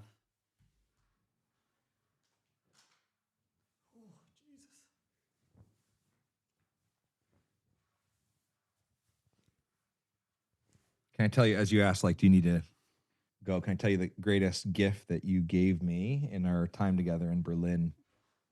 In this, your perspective of launching and it like condensing, like, the launch is like 7 to 10 Yeah. days, and then you're done. And the urgency is not manufacturer urgency. It's It's like, just, I don't want to launch I'm something not for 3 working on it months. anymore. Yeah. And so I realized like, okay, I launched these 2 big events, and my first quarter, like what I have to do is contemplation. It's like I actually feel unscheduled for the first That's time great. in a long time. That's great. And tons of avenues to pursue, but everything feels slower. And I thank you, because it was I'm 10 years glad to of hear like that. not moving slower. I'm very glad to hear that. Yeah, I only have like, we launched Area X. The next launch, I'm thinking about it. I'm sort of sitting around and thinking about it, but I'm also trying to just do things in launches and not have this constant machine every month, which just feels stressful. When you do your meditation, okay, you said at the end of this thing, you were like, not sure. You had this break before the end of it, and you did a meditation. You said you kind of implied that you went into it with a question of like, what should I do? Or at the end of that event, why did you do the meditation? What was the reason for it before the end of the event? Wait, with the event being The big. You said where you came up with the lab in December. Yeah. Yes, I hosted this Connector Summit. So ask your question again now that I know what you're talking about. Okay, at the end of the Connector Summit, you said like you went away a couple of hours before the end of it, meditated, and then the answer kind of became clear to you to create the lab. Yes. What did you go in with a question? Did you meditate for a reason, or were you just doing that to come down, or like? No, my intent in sitting and meditating was there was like so much energy built up over the first 2 days that it was spread out. The event kind of like ended up hiring like all the people that I have learned from and aspire. It was like Tim Ferriss's book Tribe of Mentors. Oh, yeah. It was like that in an event. It was like all of my mentors were there, which was frankly really annoying to coordinate and organize. But the end result was like all this energy built up, and I was heading in to saying goodbye and wrapping it all up. And so that meditation was just actually my intent was to be deeply grounded and centered, and also tapping in to something larger. And so I think when I'm with a group, maybe the question I'm implicitly asking is, what do they need to hear? What do they need, or what do they need right now? And so you did this meditation 20 minutes, and the ideas just started, like the fog cleared away, and the idea for what to do next with them. I sat up and I said, I think I'm going to launch the Connector Lab. We're just going to meet the last Wednesday of every month. It'll be $1,000. People get to come to the summit next year. It's just like the easiest purchase ever. Like just a no-brainer. Like just so easy. Probably is valued at 5 or 10 times. And I called my brother and I was like, hey, I just sat.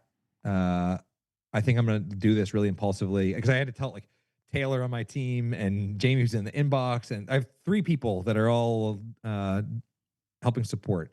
And so I had to like quickly tell them like, hey, just so you know, there's probably going to be like some questions about this, and you're going to see a logo for the Connector Lab. We didn't even talk about this at all.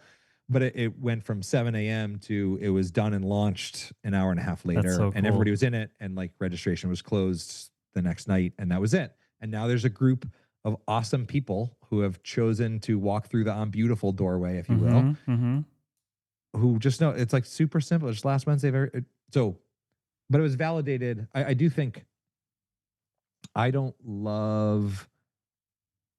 that if there is a God or a being that transcends all of our understanding, I believe that we are reflected, like that people can be reflections of that, and translators. So I think Blake, when I spent time with him, was a translator for God, that he was more tapped in, and he allowed to kind of translate whatever he was getting, channeling, feeling, sensing to me, so that I was able to receive it, because I was not on his level. I was not having this direct communication. And so for me, the call to my brother was that like the human check, or the verification badge of like, okay, I'm not just having some crazy internal thought, right? Yeah. Do you okay, if any of the question, if I ask any question, you're like, I don't want to answer that, that's totally fine. I don't know. So, what do you think about this concept of um, instead of there being a god or a being, it's more like at the end of the War of Art where there's like just like a source. There's something eternal. We just don't understand that.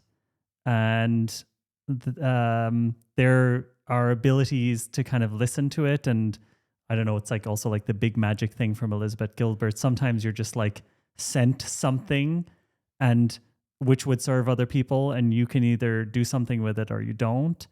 But that it's, I don't know, maybe like a natural phenomenon that we don't understand at all. I think in some, I don't know if it's like one of the the concepts of Buddhism is the idea that it's like maybe consciousness. And do you have any thoughts about that? Or like, we don't have to go into some big, deep secular conversation, but I'm just curious what, like, that's out of all of the explanations I've ever had of any of these things, that's the one that somehow logically works in my brain. The idea of an actual being I guess I just don't have that image in my mind. Yeah, I don't know that in terms of like being, as soon as we say God, the conversation gets confusing because that brings up a lifetime of context and imagery that we've both been fed about that being different. So for me, a lot of my context and imagery was more along the vibes of God is love, not some Arabic dude sitting on a throne.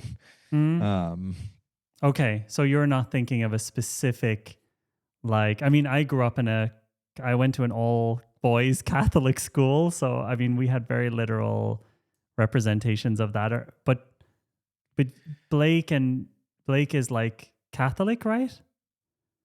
Yeah, I think it was Presbyterian and now Catholic. So, I have questions for him about that. Yeah, I mean, I had a great conversation with him about this, and he was very open-minded and very willing to slowly take me through what his belief system is. Because I'm only recently asking these questions again, like what do people think? And also because I'm in Europe, not so many people are religious, especially in Germany. And so most of the people who I meet who are religious are American.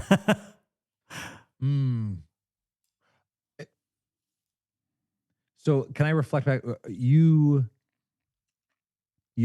the idea that you're most attracted to, or that I find the being easiest to believe, maybe most likely.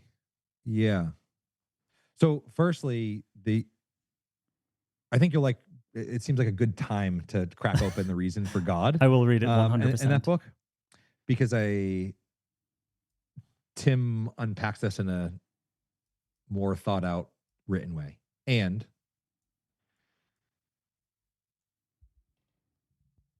finding something easy to believe is just not something that a God would really like be paying attention to or care about. Like the level of easiness of whether it's like, oh yeah, I can digest this with my human brain is not a characteristic of whether something is absolutely true or not. Because I just have somebody gave me the metaphor of and I like this picture of God where you go out and you're like, oh, you're like looking all around your environment. It just seems so vast and incredible. And it turns out you're actually a plankton inside of a Coca-Cola can. Vanilla Coke. Coke. Your world looks so vast in the Coca-Cola can, but you stick your head out and you're at the bottom of the Marianas Trench and you're like, oh. Yeah. and so for me, it's like all of, as soon as we enter a realm beyond us or eternity or like bending space-time, we totally leave the land of our understanding. Yes. So one of my mentors talks about, she calls it the thinking together method. You know, the ancient parable or idea of 6 blind men around an elephant, the blind scholars. Oh, this is so good. I don't know it. I don't know it. So 6 blind guys all around an elephant, and one is yelling, shouting, no, it's they're all trying to figure out what it is. And one is holding the tail and saying, it's a rope. It's a rope. Like I can feel it right now. It's a rope. And the other one's like, are you stupid? Like it's a wall. It's a wall. He's feeling the side of it. the idea is, and what I love about this, and this actually relates to facilitation, I think, it's like in that image, it is clear how stupid it is to try to figure out what the elephant is from your lot, from your view, from your perspective. So in Lori's world, my mentor, she would say the only logical thing to do is kind of what you're doing right now, which is collecting everybody else's perspective and trying to put them in relationship to each other, not just to yours. So sometimes we say, and it's like, okay, a wall and a this and a this, and this is how it fits into a rope. It's like, no. How do they all relate to each other? Yeah. And so Blake pushed me on this because I lived the last decade of my life very, minus last year, like quite agnostic, like European, like whatever, like where there's I am probably right something now. else, but I can't, like, I don't know.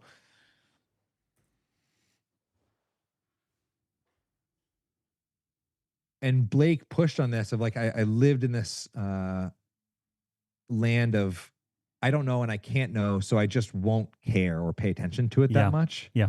And he was like, you are so unwilling to confront the fact that there is an absolute truth, that you just live in this area of like, yeah, like, you know, feel free to believe what you want or like interpret whatever you want. It's like, but you know, there might be a way that things are. And I still don't think we can figure that out. But this Chinese international student once in a group I was facilitating gave the metaphor of like if we were sitting in a circle with 10 people, pitch black room, you couldn't see anything, and there was a statue in the middle of the room, and that statue was absolute truth. It's like, but there's no lights to turn on. You cannot turn on the lights. So the best thing you can do is like crack a glow stick and toss it across the room, and just for a quick minute, you get a glimpse of the statue from this one angle, and then it goes away, and then somebody else throws a glow stick from their angle, and you get another perspective, and you just keep tossing. One of the old men is like, it's a fucking elephant again, guys. Just go back. Yeah. So what you're has you so curious about all this right now? I'm always curious. I'm very curious in general about everything, and I don't know. I just want to know stuff. I mean, it probably was related to hanging around with Blake. I think if I'm being real, because I grew up in very Catholic Ireland, and then there was like this very one year to the next, no Catholicism anymore because of all the scandals in the church. I guess I just grew up with, it's all bullshit. Like people obviously just made this up, and like, you know, there are other religions or cults that come out of nowhere, and therefore it doesn't make any sense. And then I kind of slowly drifted more into your direction of, yeah, well, who cares anyway, right?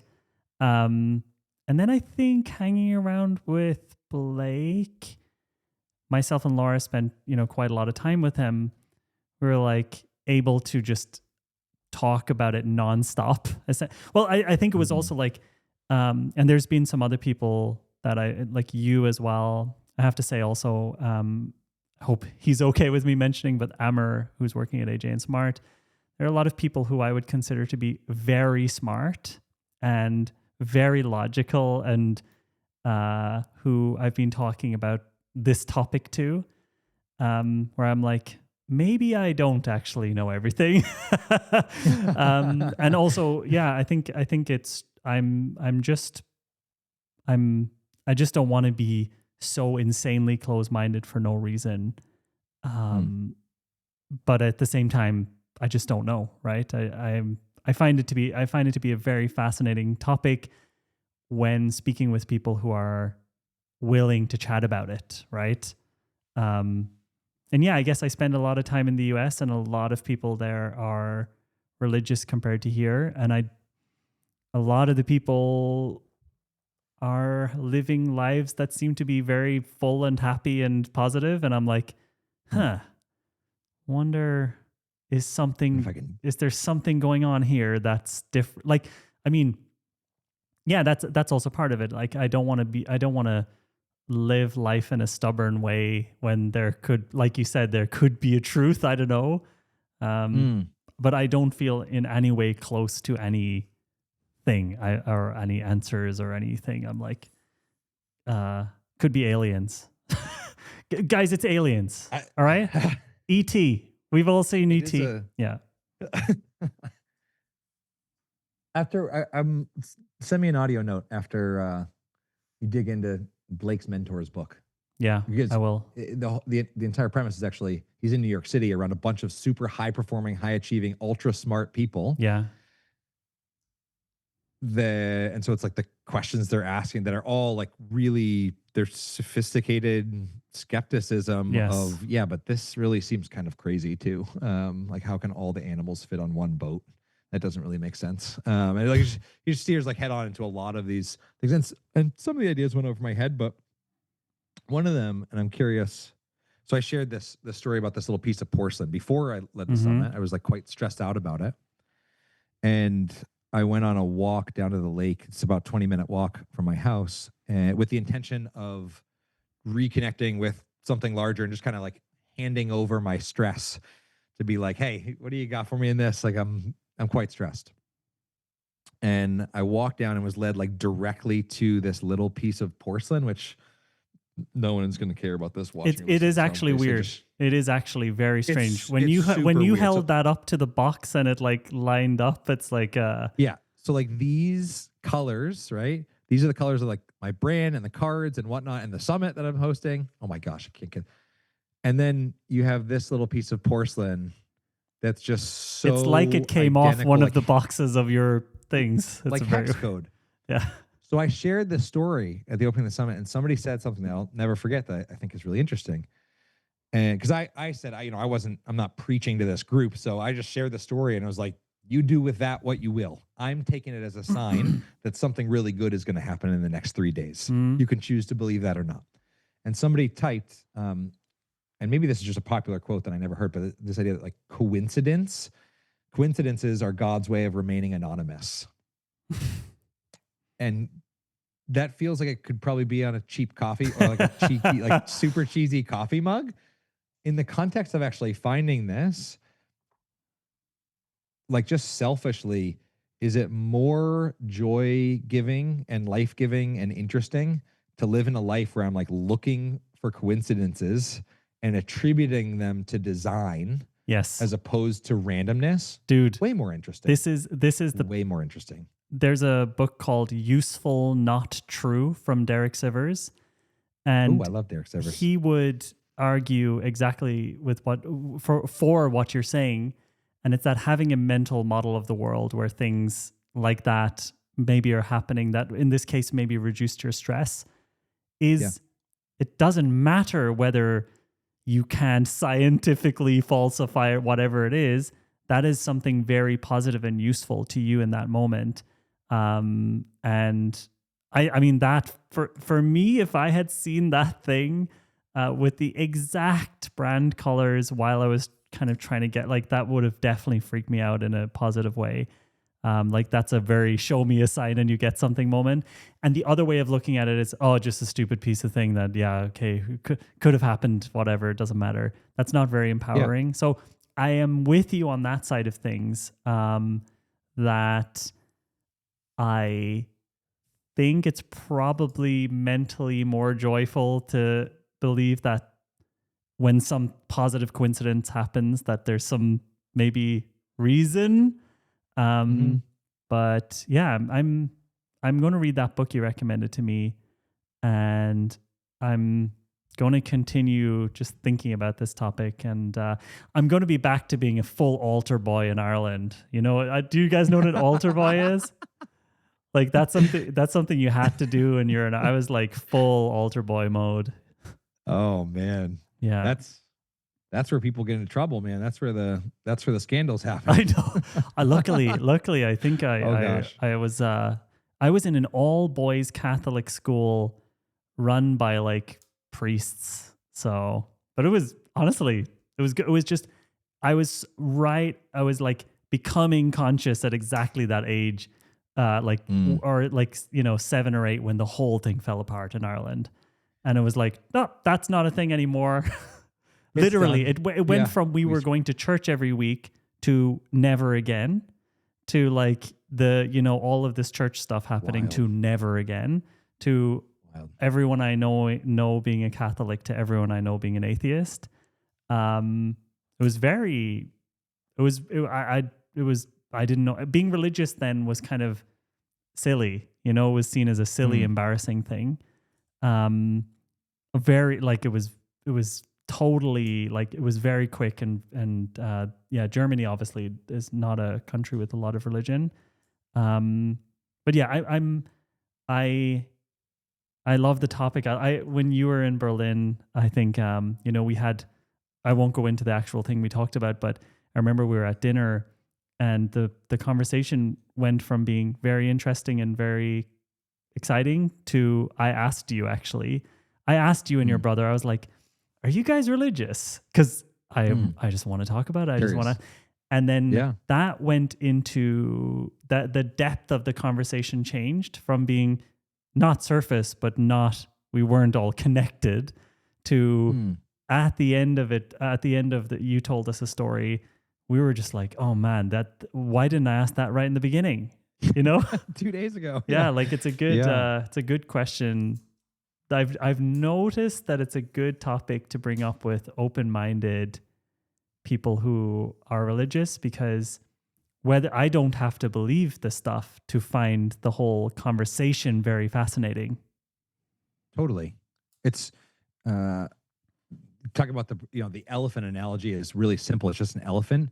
But if we're talking about like some omniscient thing, that's way harder to describe than an elephant. So you could literally ask all 8 billion people on Earth, are you religious, and listen to them for a while and like still only get I think a snippet of the picture. One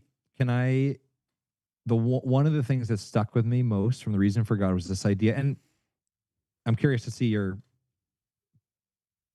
thoughts, response, reaction to this. This is a short little analogy.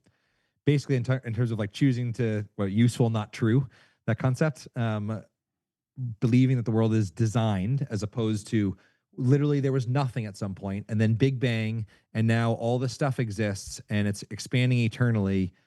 For me, first of all, like to be atheist and to be like, I just want to always ask an atheist, like, okay, so if space is infinite, first of all, explain that to me. Second of all, if it's not, and you like go right to the edge of space, what's just right past that? It's like fucking elephants everywhere. And that old one of those old man who's real quiet. What's he holding on to? So he gave an analogy of poker. You're playing poker with a group of people, and the dealer deals himself 25 hands in a row of all aces, 4 aces. 25 hands in a row, all aces. If you're at that poker table, are you looking at this like, I am going to shoot you right now, you're cheating? Or are you like, yeah, totally makes sense. Like it's possible. So like, just lucky guy, just random chance. It's like, makes a ton of sense that happened. No, you're going to absolutely think the dealer dealt himself these 4 aces. Like there was some design in those hands. But who made the dealer, man? What's that? Who made the dealer? Who made the dealer? Tim will explain. Timothy will explain all to you. Oh God, my brain is going to explode. I already spend so much time watching astrophysics YouTube videos about like fucking what is exactly that thing of what's on the other side of where we can see and oh my God, it's so intense. That stuff, I think that stuff is fast. I do think like, I guess my model of the world right now is that like physics, quantum physics, all of these things, black holes, I do think we're observing some element of reality, but there's a lot of strange things we do not understand. And I don't know if we were, Laura and I are talking, have you seen the movie Prometheus? No. It's a movie about humans actually finding the race of people who designed us and created us. And then it's like a whole thing about that topic and and who created them. And all of those topics fascinate the hell out of me. I think I just don't know. I really just simply don't have a clue. And I don't like you said, I'll never know, but I don't want to be extremely close-minded just for the sake of it, just because I am one of those people who European. yeah, exactly. I don't want to be just like, haha, those people believe something really stupid and I'm really smart. Just because that I get to have some position when I do that. I actually want to understand what's going on and why very, very, very, very smart, successful people believe things that I think are not believable to me right now. You know what I mean? I very much. Yeah, you're Very much. in the process of figuring this out at the moment as well, but ahead of me. I think there's lots of wisdom in your approach or thoughts on this, because I think one of the things Tim unpacked for me is that like non-belief is actually a very strong belief. Right. Yeah. Very strong and maybe just as stupid, if not stupider. Mm-hmm. That's Like kind of the really point he's making. hardcore. It's like, There's nothing. yeah, that's a very, very strong belief. And your brain, my brain, and everybody else's brain is way too small to actually know that. Yeah. Oh yeah. And There's so no way I would you're come to believing that this crazy conclusion. thing. Yeah. There's Yeah. no way I can come to that conclusion because that would also be too crazy. The extreme there's nothing belief is too hardcore for me. Not because I don't care if that's the truth. Honestly, I'm too scared to do psychedelics, but even talking to people who have psychedelic experiences and the fact that so many separate people see so many similar things and have so many similar experiences, I'm like, seems to be some elements here that people are seeing that we can't see. But I'm too scared to go on that path. So I have to find a different path. We'll talk about it another time. Yes, but for this time, we're going to go right back to reality. This conversation is going to end like every good conversation with Sorry, my 1 daughter- minute before I pee my pants. 2 seconds. Mariana, I'll Hey! come to you in 2 minutes, yeah? If you I stand actually in have to here, pee. you'll be You on want to just camera. wrap up? Well, I'll wrap up and then you can come back and say bye. Okay, yeah. Okay. Yeah. I'll You come- wrap up. I'll be back in a minute. Okay, I'll come to you in 2 minutes, Mariana. Yeah, 2 minutes. Okay, I'll be out in 2 minutes. 2 minutes. Why are you still up, you monkey? All right, everybody. Thank you so much for listening to this very wide-ranging episode of The Unscheduled CEO. Thank you so much to the beautiful Chad, who is peeing, for joining this episode as well today. As you can see, I'm just trying to get off because my daughter's standing right next to me. And how do I just move it to here? Here we go. I'm not going to do the song, guys. I'm not going to do the song today. I'm just going to end it very suddenly. I'll see you next Tuesday. Have a great one. Area X is sold out. Looking forward to seeing all of you guys who are coming to it. And have a beautiful, stunning, succulent Tuesday. Bye-bye.